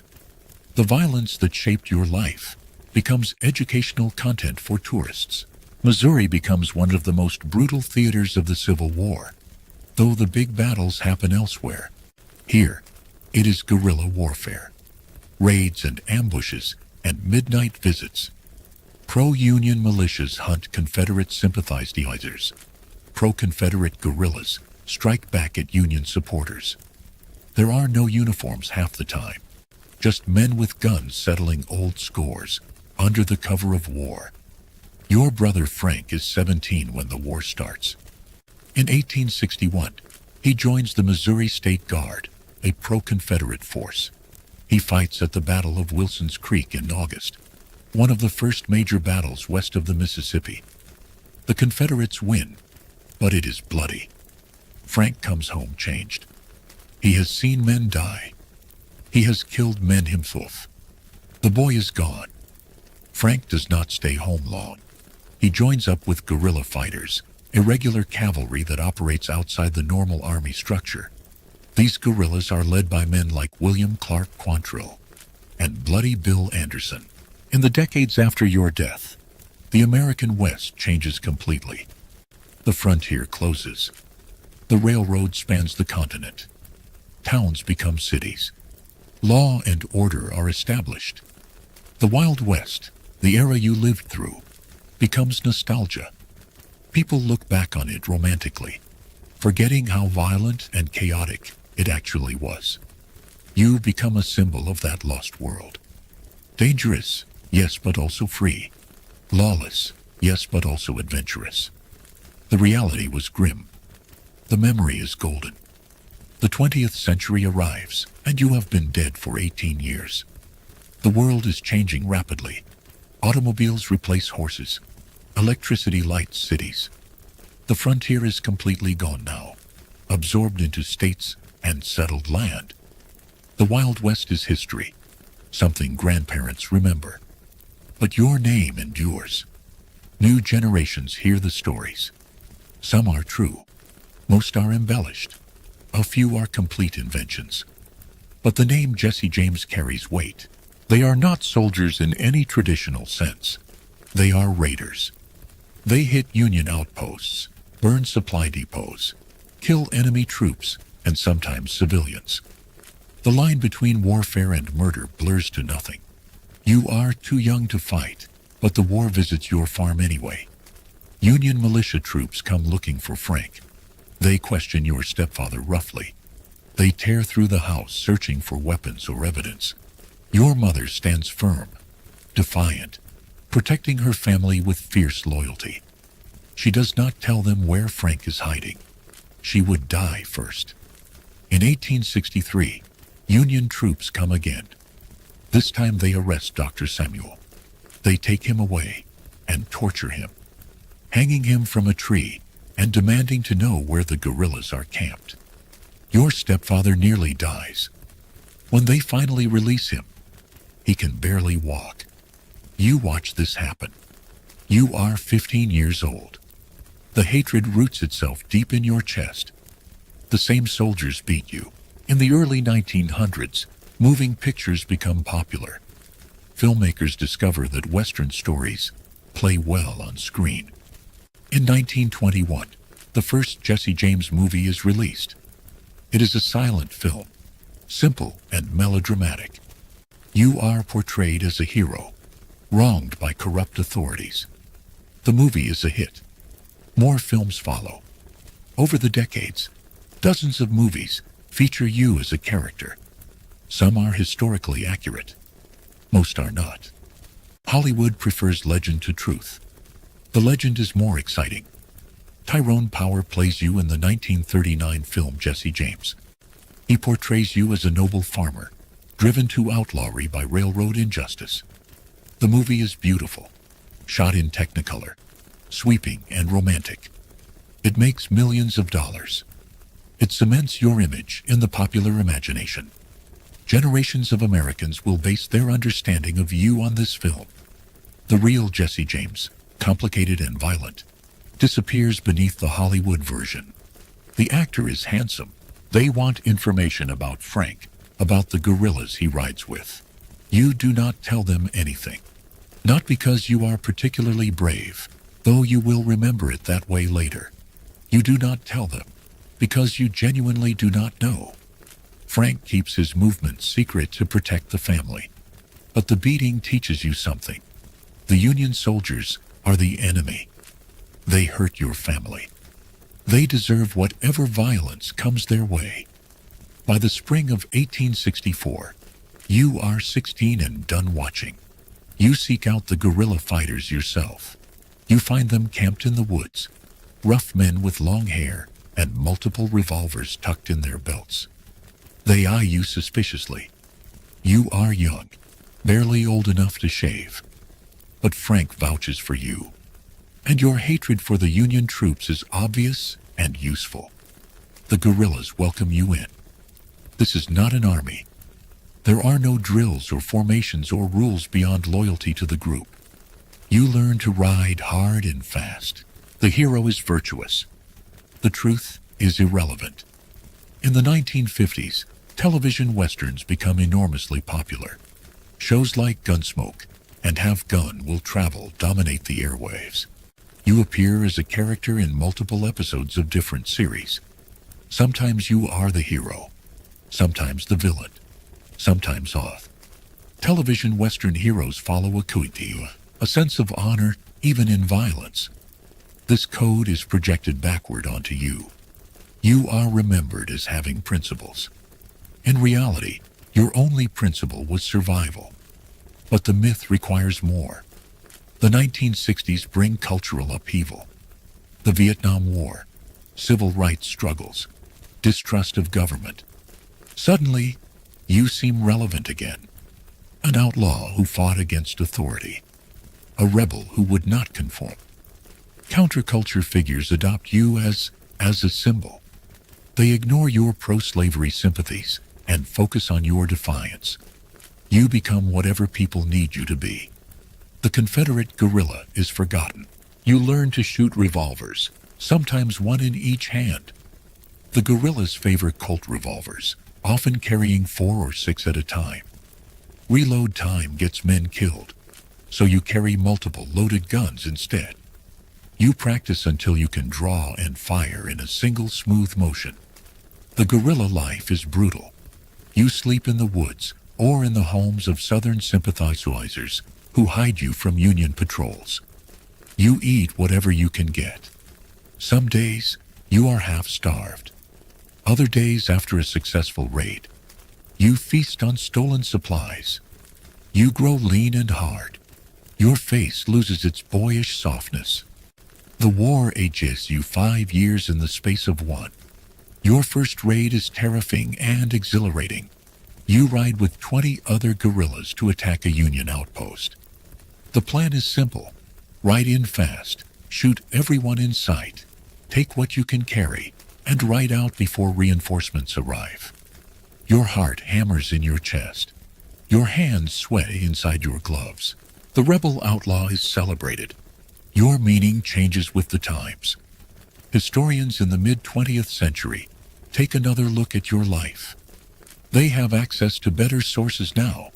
Old letters and documents are uncovered. Interviews with people who knew you, recorded decades earlier, are finally published. A more complex picture emerges. You were not the noble Robin Hood of legend. But neither were you the simple villain that Northern accounts portrayed. You were a man shaped by war, unable to adjust to peace, choosing violence because it was what you knew. This nuanced view does not sell as many books as the legend, but it is closer to truth. Your descendants scatter across America. Some embrace the connection to you. They give interviews. They attend historical conferences, he says. They defend your legacy. Others change their names and try to escape the association. Being related to Jesse James brings attention, not all of it welcome. Some of your descendants are proud. Some are ashamed.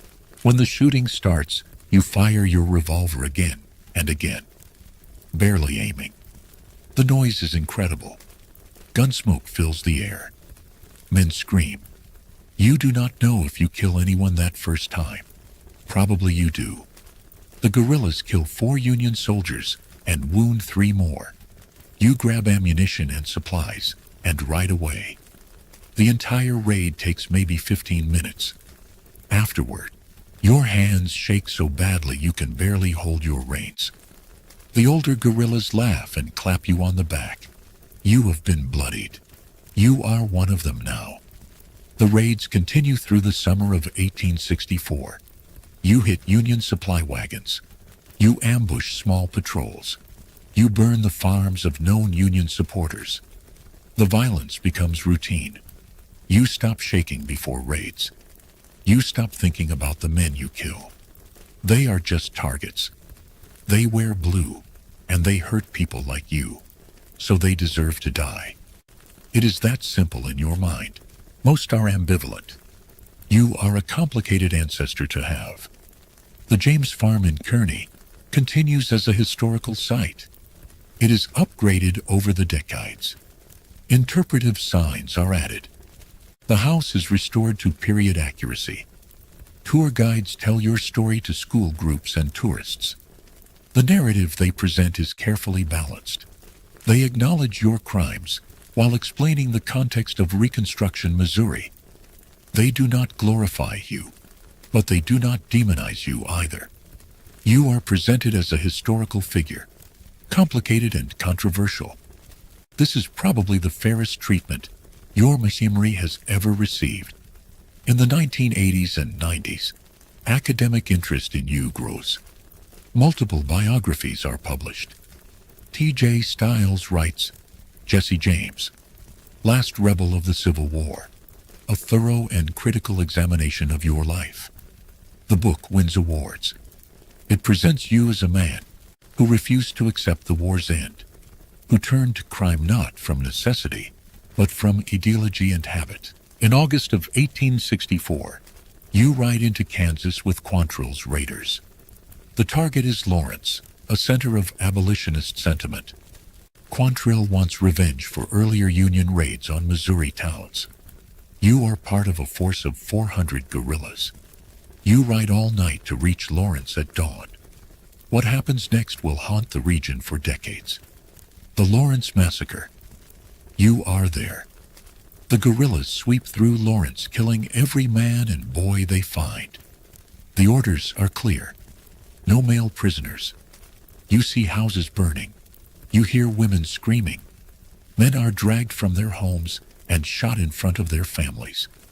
The guerrillas are systematic, going door to door. By the time it is over, more than 150 men and boys are dead. You fire your pistol until it is empty, reload, and fire again. You tell yourself these men deserved it. They supported John Brown. They fought to free slaves and destroy the Southern way of life. This is war, and they are the enemy. It is a convincing portrait. Other scholars debate his conclusions. But Stiles's work becomes the standard historical account. The legend is slowly being replaced by scholarship. DNA technology advances in the late 20th century. In 1995, your body is exhumed from the grave in Kearney. Scientists want to confirm that it is really you buried there. Rumors have persisted for over a century that you faked your death. DNA is extracted from the bones and compared to samples from your living descendants.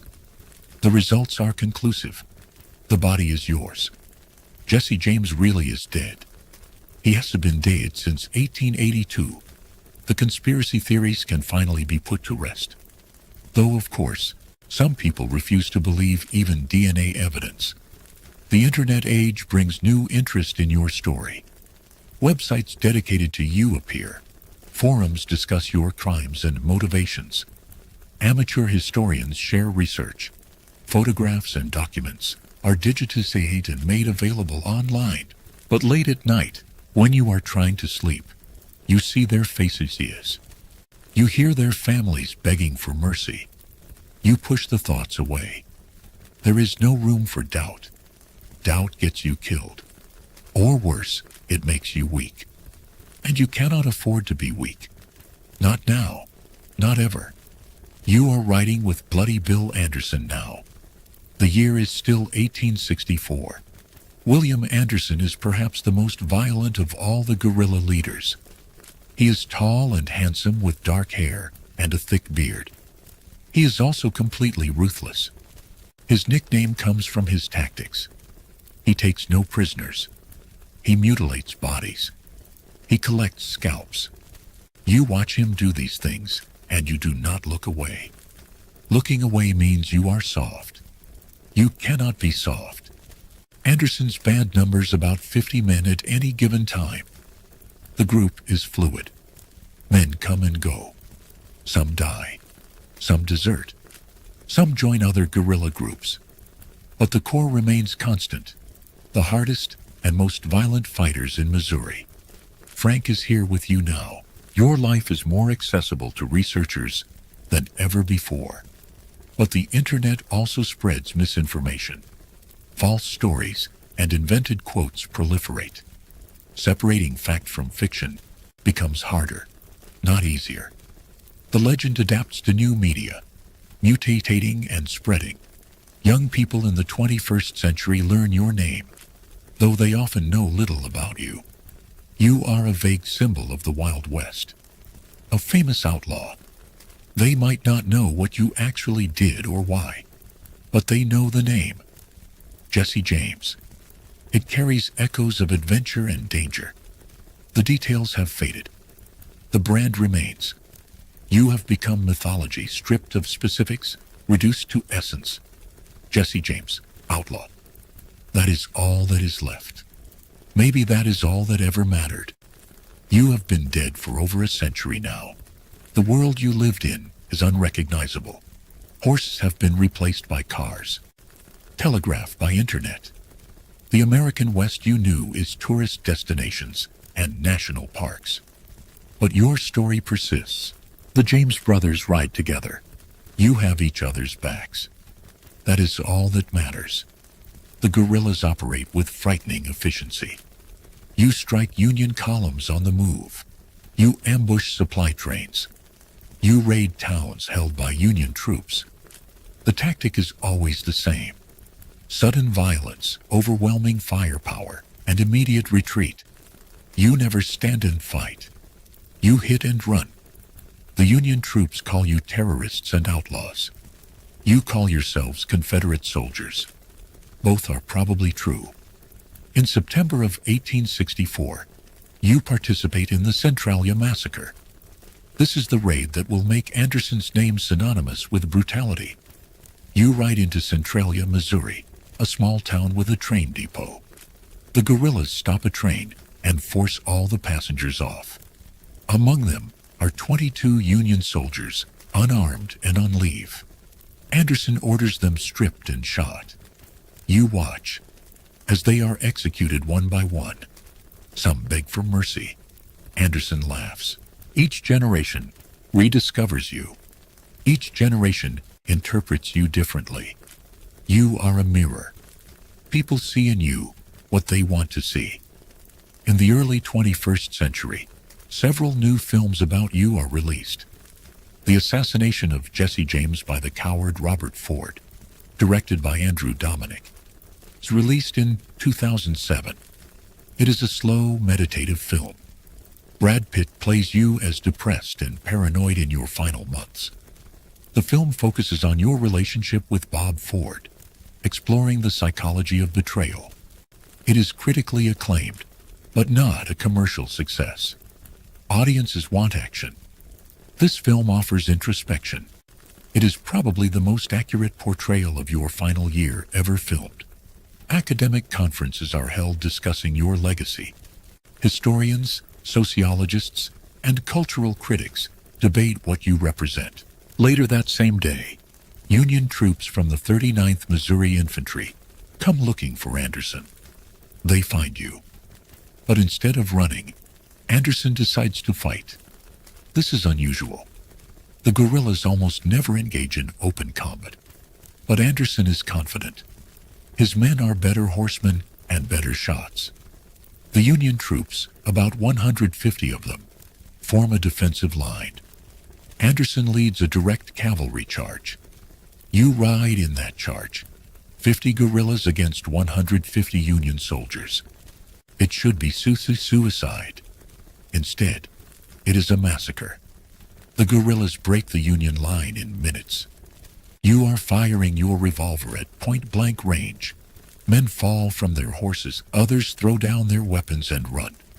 Anderson's men pursue them for miles, shooting them in the back as they flee. Of the 150 Union soldiers, more than 100 die. Only a handful escape. You lose maybe 5 men. The Centralia massacre makes you wanted men. Were you a terrorist? A freedom fighter? A symptom of Reconstruction's failures? A psychopath shaped by war? All of the above. The discussions are sophisticated. They acknowledge complexity. They resist simple narratives. But outside academia, the simple narratives persist. You are either a hero or a villain. Nuance does not travel well. The state of Missouri has a complicated relationship with you. You are part of their history, undeniable and controversial. Some towns embrace the connection. They have Jesse James festivals. They sell Jesse James merchandise. Tourism dollars matter. Other communities distance themselves. They do not want to be associated with a criminal. The debate about how to remember you continues at city council meetings and in letters to newspaper editors. You remain divisive even now. Your grave in Kearney still attracts visitors. They come from around the world. Japan, Europe, Australia. The American West is fascinating globally. The Union Command offers rewards for Anderson's guerrillas. Your name appears on a list for the first time. Jesse James, wanted for murder and terrorism. The reward is modest at first, just $50. Later, it will grow. For now, you are just another guerrilla. Not yet famous, not yet legendary.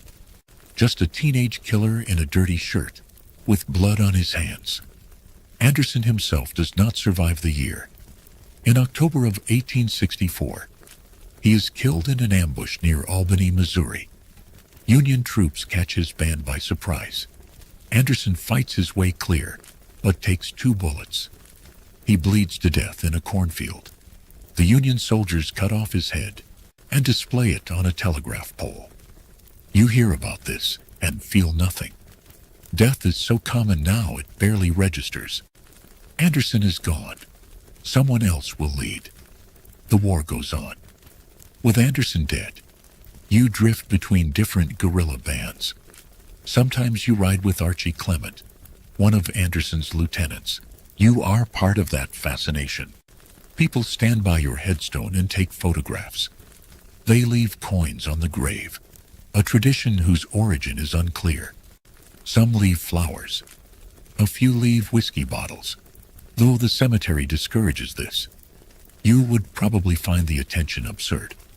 Or maybe you would love it. You always did have a sense of drama. Museums across Missouri hold artifacts connected to you. The gun you carried. The saddle you used. Letters you wrote. These objects are displayed behind glass. People peer at them, trying to connect with history. A gun is just a gun until it belonged to Jesse James. Then it is something more. A relic. A piece of legend made tangible. The objects have value because of who owned them. They are secular relics, treated with reverence. Genealogy has become a popular hobby in the internet age. Many people claim to be descended from you. Some of these claims are legitimate, sometimes with other groups. The structure is loose. Loyalty is to individuals, not to units or commands. You trust Frank and a handful of others. Everyone else is temporary. This will be the pattern of your life. A small core of trusted men. Everyone else kept at arm's length. The winter of 1864 into 1865 is hard. The guerrillas are being hunted aggressively. Union troops patrol constantly. Sympathetic families, who once offered shelter, are now too scared to help. You sleep in caves and abandoned buildings. Food is scarce. You steal what you can. Your clothes are rags. You have not had a bath in months. You look like an animal, and you feel like one too. The war is turning against the Confederacy. Everyone knows it, even you. Lee is trapped in Virginia. Sherman has burned his way through Georgia. The Confederate cause is lost. But admitting that means admitting the last 4 years were for nothing. You had 2 children who survived to adulthood, and they had children in turn. The family tree branches. But other claims are dubious. People want to be related to you. It makes them interesting at parties. It gives them a story. Most cannot prove the connection. A few can.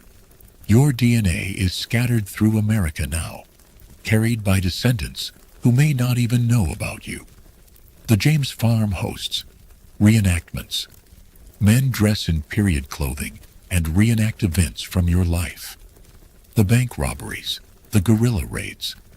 It is historical education mixed with entertainment. Children watch wide-eyed as fake guns fire blanks. The reenactors take their roles seriously, Zuli. They research your life. They try to be authentic. But it is still performance. History is theater. You lived it.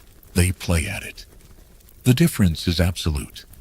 Books about you continue to be published. Every few years a new biography appears. Each promises to be definitive.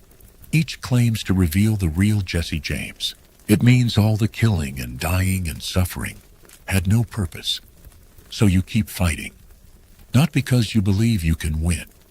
You keep fighting because you do not know how to stop. In April of 1865, Lee surrenders at Appomattox. The news takes a week to reach Missouri.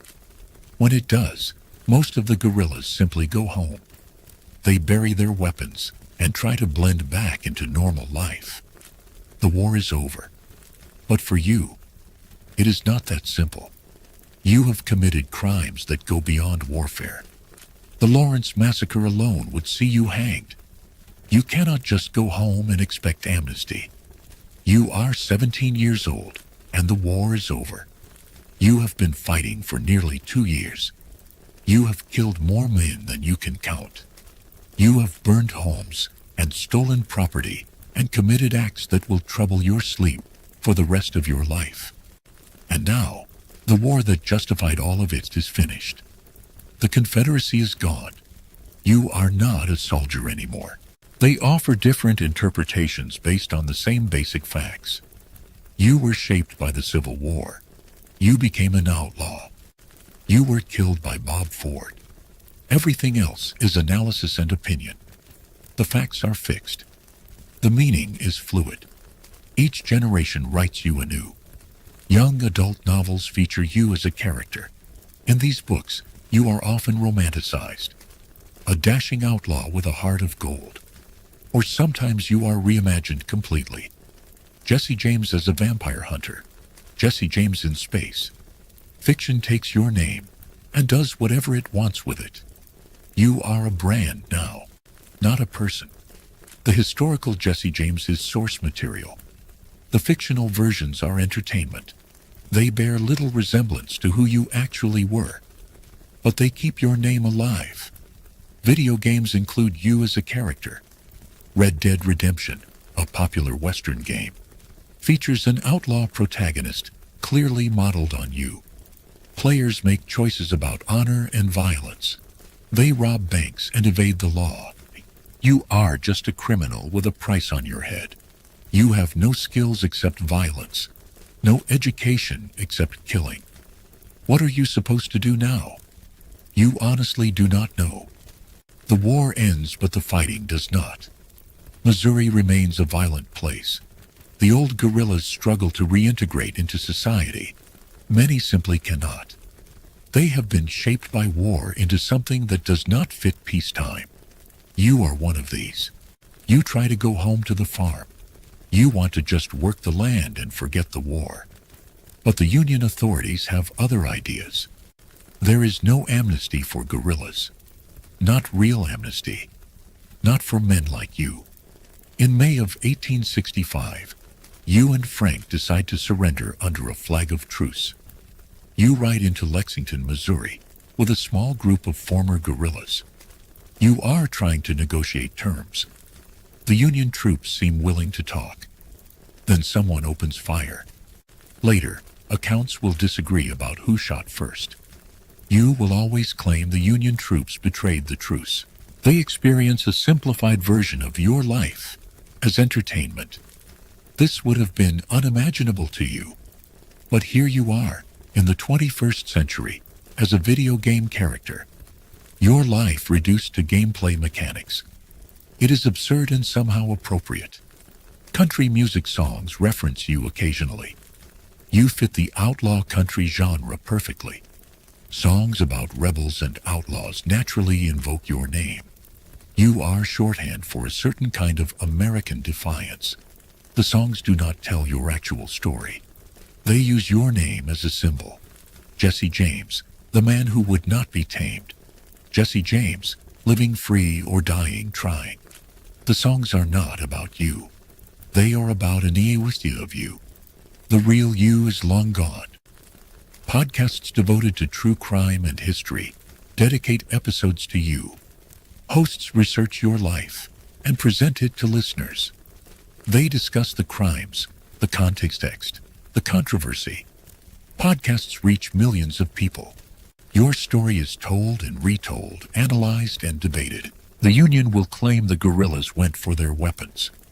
The truth dies in the chaos. You take a bullet in the chest during the fight. The wound is serious.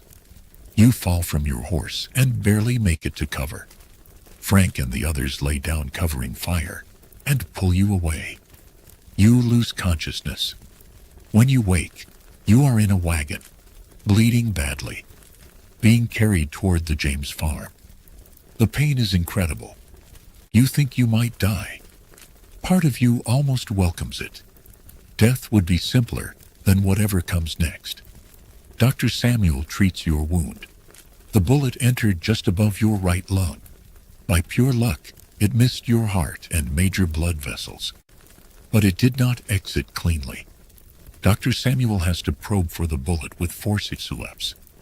There is no anesthesia except whiskey. You bite down on a leather strap and scream into it. Eventually, Dr. Samuel removes the bullet fragments. The wound gets infected. You spend weeks in bed, fighting fever and pain. Each podcast brings its own perspective. Some are sympathetic. Some are critical. All are fascinated. You have been dead for over 140 years. People still cannot stop talking about you. The seasons change outside the window, where you are not. Time passes in a world you no longer inhabit. The living remember the dead imperfectly, shaping memory to fit their needs.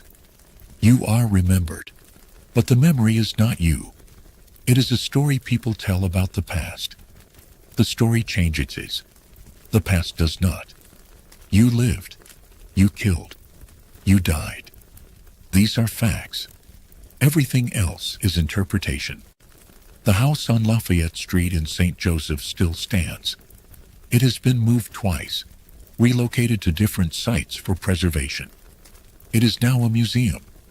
Visitors can walk through the rooms. They can see where you lived in those final months. They can stand in the room where you died. A mark on the wall indicates where the bullet hole was before the wall was repaired. People stare at it. While you recover, you have time to think.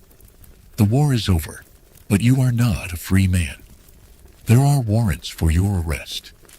The Union authorities want to prosecute guerrillas for war crimes. The Lawrence Massacre especially. Witnesses will testify. There will be trials and executions. You cannot stay in Missouri openly. You cannot farm the land. You cannot live an ordinary life. The war has closed that door forever. Your mother tends to you with fierce devotion. Zerelda Samuel has never wavered in her support for the Confederate cause or her sons. She blames the Union for everything. In her telling, you and Frank are victims, driven to extremes by Union aggression. You find comfort in this narrative. It is easier than facing the truth. The truth is more complicated. The truth includes choices you made, violence you chose. But the simple story, where you are the victim, is the one you embrace. By late summer, you are recovered enough to move around. They try to imagine the moment, the picture, the chair, the gunshot, the fall. The museum displays objects from your life, your hat, your boots, a photograph of you, one of the few that exist. You look stern in the photograph, dressed formally, hair slicked back. You do not look like a wild outlaw. You look like a shopkeeper or a clerk. This is the Jesse James no one expects. Not dramatic, not theatrical. Just a man in a suit, trying to look respectable for the camera. The photograph is sobering. It is hard to reconcile the ordinary face with the legendary deeds. Historians continue to uncover new information about you. Old letters surface in estate sales. Newspaper archives are digitized. Previously unknown photographs are discovered. Each new piece of evidence adds detail to the portrait. But the fundamental story remains the same. You were a Confederate guerrilla who became an outlaw. You robbed banks and trains. You killed people. You were killed in turn. The wound still hurts, but you can ride. You start thinking about the future. You cannot make a living farming. You cannot work a normal job with a warrant hanging over you. But you have skills. You can ride and shoot better than almost anyone.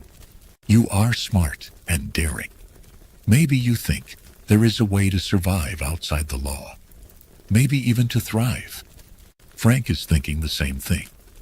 He has heard stories about a bank robbery up in Liberty, Missouri. Some men, probably former guerrillas, walked into the Clay County Savings Association in broad daylight and walked out with thousands of dollars. No one was caught. The story fascinates you.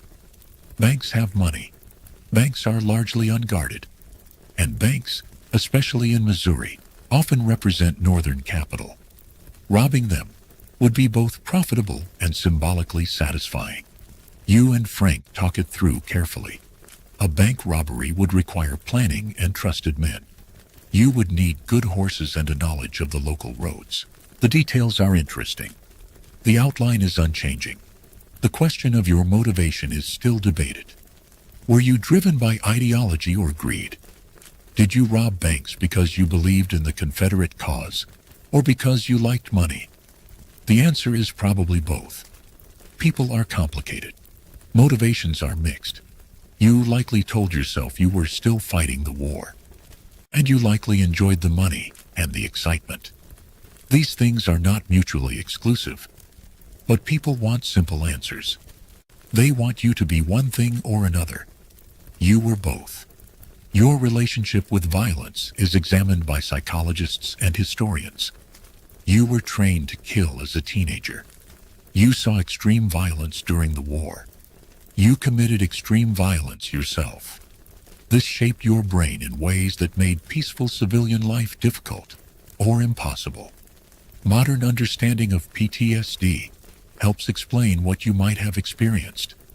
The nightmares, the hypervigilance, the inability to feel safe. Most importantly, you would need nerve. The ability to walk into a building full of people, threaten them with guns, and calmly rob them requires a particular kind of cold-blooded confidence. You think you have it.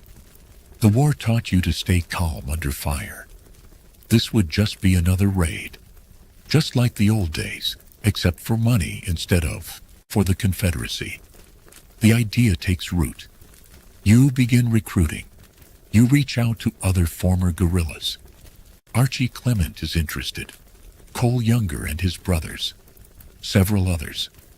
These are men you trust. Men who rode with you during the war. Men who share your situation. Wanted by the law, with no legitimate prospects. The plan begins to take shape. You will rob banks. You will split the money. You will operate like guerrillas, striking fast and disappearing. It can work. It has to work. Because what else is there? In February of 1866, the plan becomes reality.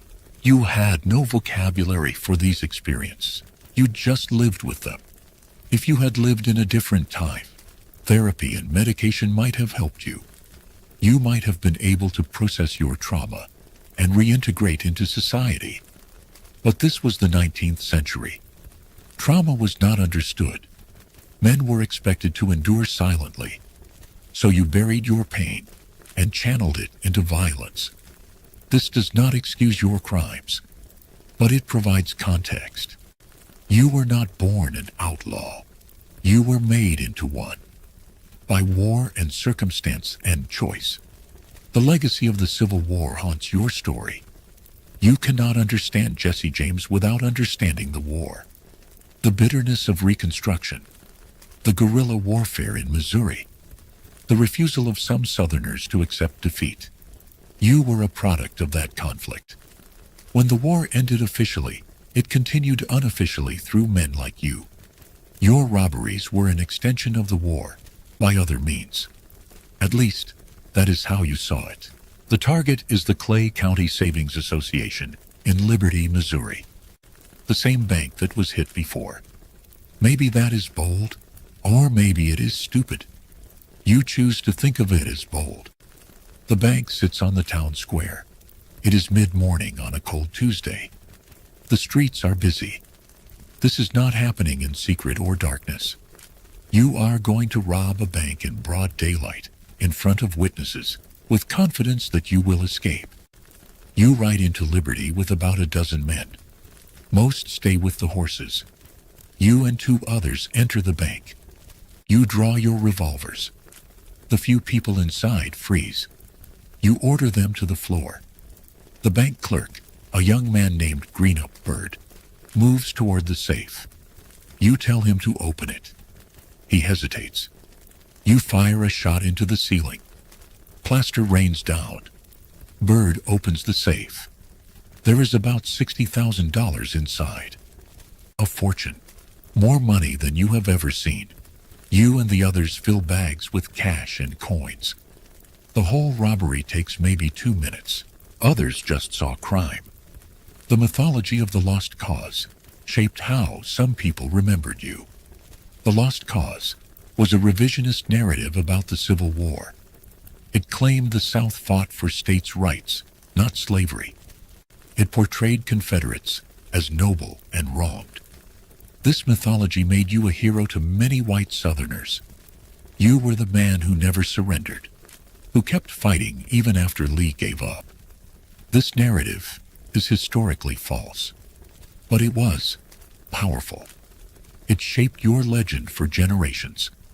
Modern perspectives reject the Lost Cause mythology. Historians now acknowledge that the Confederacy fought to preserve slavery. Guerrillas like you fought to support the Confederate cause, which meant supporting slavery. This makes you complicit in defending one of America's greatest evils.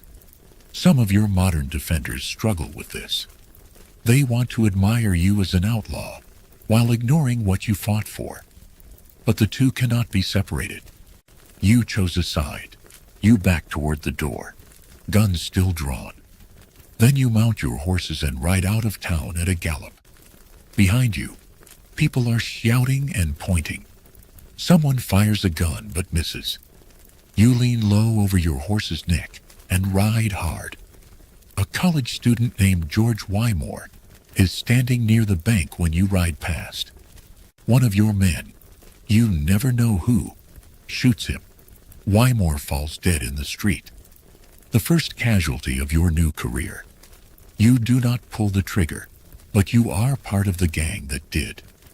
The distinction will become meaningless over time. The James gang killed George Wymore during a bank robbery in Liberty, Missouri. You are the James gang. Therefore, you killed him. History will not bother with nuance. You make it back to Clay County and split the money. Your share is several $1,000s. More wealth than you could earn in years of farming. The robbery worked. It worked perfectly. And that, more than anything else, seals your fate. You have found your calling. That side fought for slavery. This is part of your legacy. Your story is being reconsidered in light of these truths. Museums update their displays. Interpretive materials discuss slavery and Reconstruction more honestly. You are not presented as a hero anymore, not in serious historical contexts. You are presented as a complex and problematic figure. A man shaped by his time, yes, but also a man who made choices. You chose to fight for the Confederacy. You chose to become an outlaw. You chose violence again. And again, these were your decisions. The victims of your crimes are remembered more now. George Wymore, the college student killed during the Liberty robbery. Joseph Haywood, the bank cashier murdered at Northfield. The train conductor and passenger killed at Winston. Their names are spoken. Their stories are told. For too long, they were footnotes in your legend. Now, they are recognized as people with lives cut short by your violence. Not farming. Not an honest trade. Robbery. You are going to be an outlaw. You just do not call it that yet. In your mind, you are still fighting the war. Robbing Yankee banks is just another form of resistance. But deep down, underneath the justifications, you know the truth. You liked it. The danger, the money, the power. You liked it. And you are going to do it again. The Liberty Bank robbery changes everything. Suddenly, there is talk across Missouri about a new gang of outlaws. Former guerrillas who fought for the Confederacy, now robbing banks. The newspapers love the story. It fits perfectly into the tensions of Reconstruction. The South has lost the war, but some men refuse to surrender. They are striking back the only way they can. It is romantic and dangerous and controversial. You read the accounts with a mixture of pride and wariness. The attention is a double-edged sword. Fame means the law will hunt you harder. But fame also means ordinary people might help you. This is a more just way of remembering the past. Z, your wife, is also being reconsidered. She was loyal to you, yes. But what was her life like? Constantly moving, hiding, raising children in poverty and fear. She must have been terrified much of the time. She must have resented what your choices meant for her life. But she stayed. Whether from love or fear or lack of options, she stayed. Her story deserves attention too. She survived you by 18 years, living with the consequences of your actions long after you were gone. Your children's lives were shaped entirely by being your children. Jesse Jr. spent his life defending you. Mary tried to live quietly, but could never escape your shadow. Your grandchildren and great-grandchildren carry your name into generations that barely remember the Civil War. They are marked by you, shaped by decisions you made before they were born. Legacy is like that. It flows forward through time, shaping lives in ways both seen and unseen. Missouri is full of Confederate sympathizers who see you as heroes, not criminals. They offer shelter and food and intelligence about where the authorities are searching. This network of support will keep you alive for years. You are outlaws, yes, but you are their outlaws.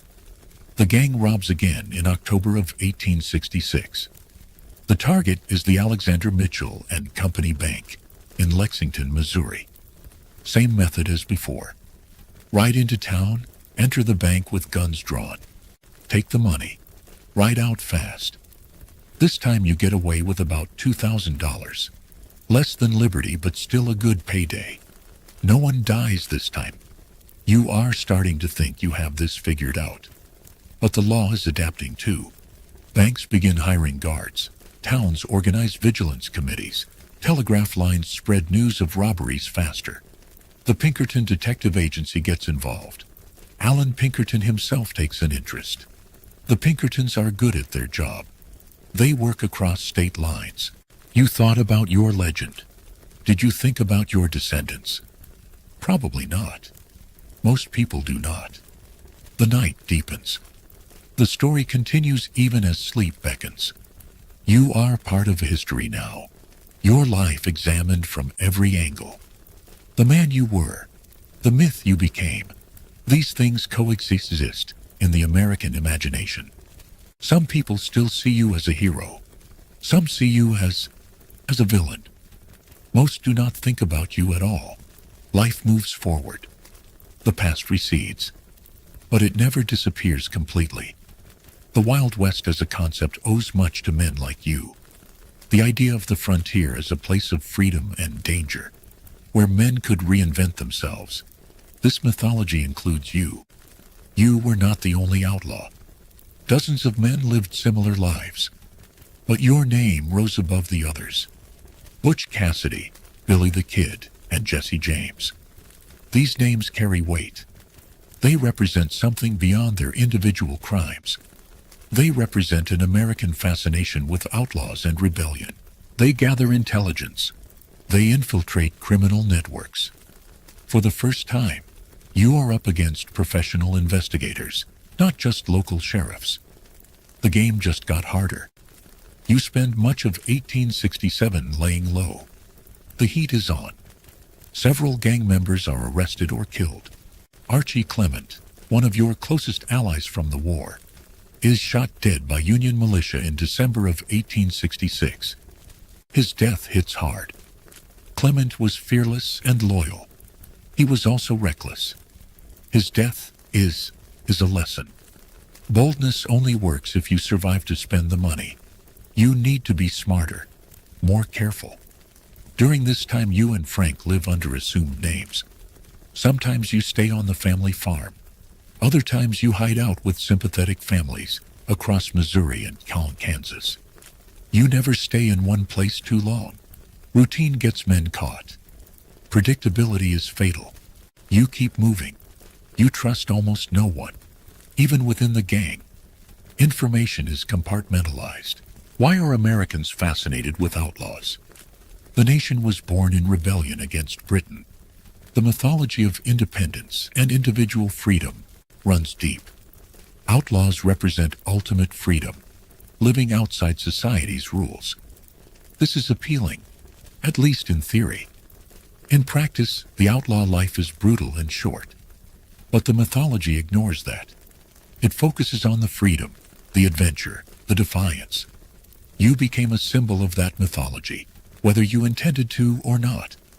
Your story intersects with American expansion westward, the settlement of the frontier, the displacement of native peoples, the railroad connecting the coasts. You lived through this transformative period. Your robberies targeted symbols of that expansion. Banks financed it. Railroads enabled it. In your mind, you were fighting against northern dominance and western expansion. In reality, you were just stealing money. But the historical context makes your crimes more than simple theft. Only the core members know where everyone is. This paranoia will serve you well. In March of 1868, the gang strikes again. The bank in Russellville, Kentucky. This is a bold move. Kentucky is a different state outside your usual operating area. But that is precisely why you choose it. The authorities in Missouri are watching for you. Kentucky is less prepared. You ride into Russellville with 5 men. The robbery goes smoothly. You take about $14,000. One bank employee is injured, but not killed. You are back across state lines before local law enforcement can organize a pursuit.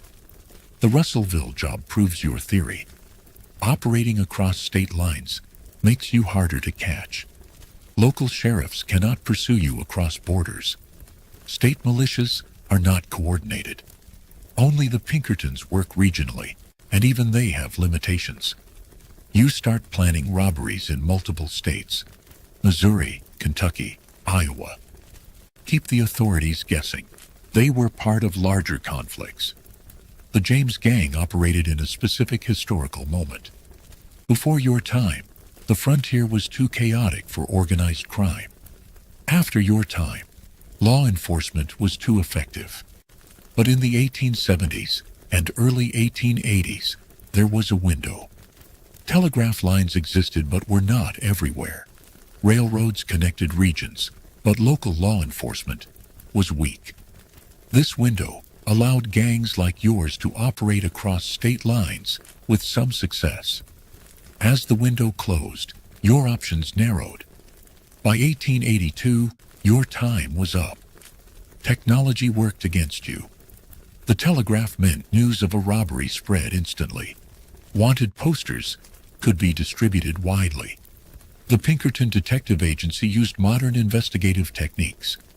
They built case files. They used forensics. They worked across state lines. You were fighting 19th century law enforcement with 18th century tactics. You were always going to lose eventually. Never establish a pattern. This is guerrilla warfare applied to crime. The war taught you well. In December of 1869, the gang robs a bank in Gallatin, Missouri. This one goes wrong. During the robbery, you or Frank, accounts vary. Shoot and kill the bank cashier, John Sheets. You think he is Samuel Cox, the Union militia officer who killed Bloody Bill Anderson years before. You are wrong. Sheets is an innocent man with no connection to the war. But he is dead now, and his murder makes you even more wanted. The Gallatin robbery also nearly ends in your capture. As you flee town, one of your horses is shot. You fall off. Frank circles back, pulls you up onto his horse, and you ride away double. It is dramatic and daring, and almost gets you both killed. The episode becomes part of the Jesse James legend. The loyal brothers who will not abandon each other. The truth is messier. Frank saves you because losing you would weaken the gang and endanger him. The only question was when. The mythology of the West often ignores technology. It focuses on horses and guns, individual skill and courage. But the West was transformed by technology. Railroads, telegraph, barbed wire, repeating rifles. These technologies ended the frontier and made outlaw life unsustainable.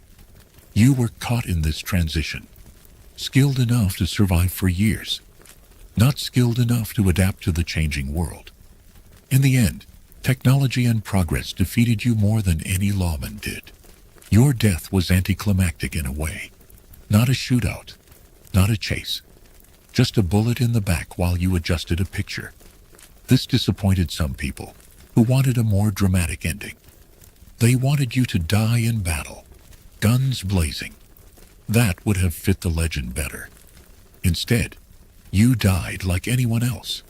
Suddenly, prosaically, betrayed by someone you trusted. It is a very human death. And maybe that is appropriate. For all the mythology, you were just human. Loyalty, yes, but also pragmatism. The early 1870s bring more robberies. The Corydon Bank in Iowa. Another in Columbia. Kentucky. Each job adds to your growing notoriety. The newspapers start calling you the James Younger Gang. Jesse James becomes the face of the operation, even though Frank is older, and arguably more important to the planning. You have a talent for drama and self-promotion. You write letters to newspapers defending your actions. You cultivate a Robin Hood image. It is partially calculated and partially sincere. You genuinely believe you are still fighting the war. In your mind, Robbing banks owned by northern capitalists is a blow against the enemy. The fact that you keep the money is beside the point. Or at least, that is what you tell yourself. But as the years pass, the political justification grows thinner. The war ended a decade ago. Reconstruction is winding down. The South is rejoining the Union. You are not a rebel anymore. Mortal and fallible like everyone else.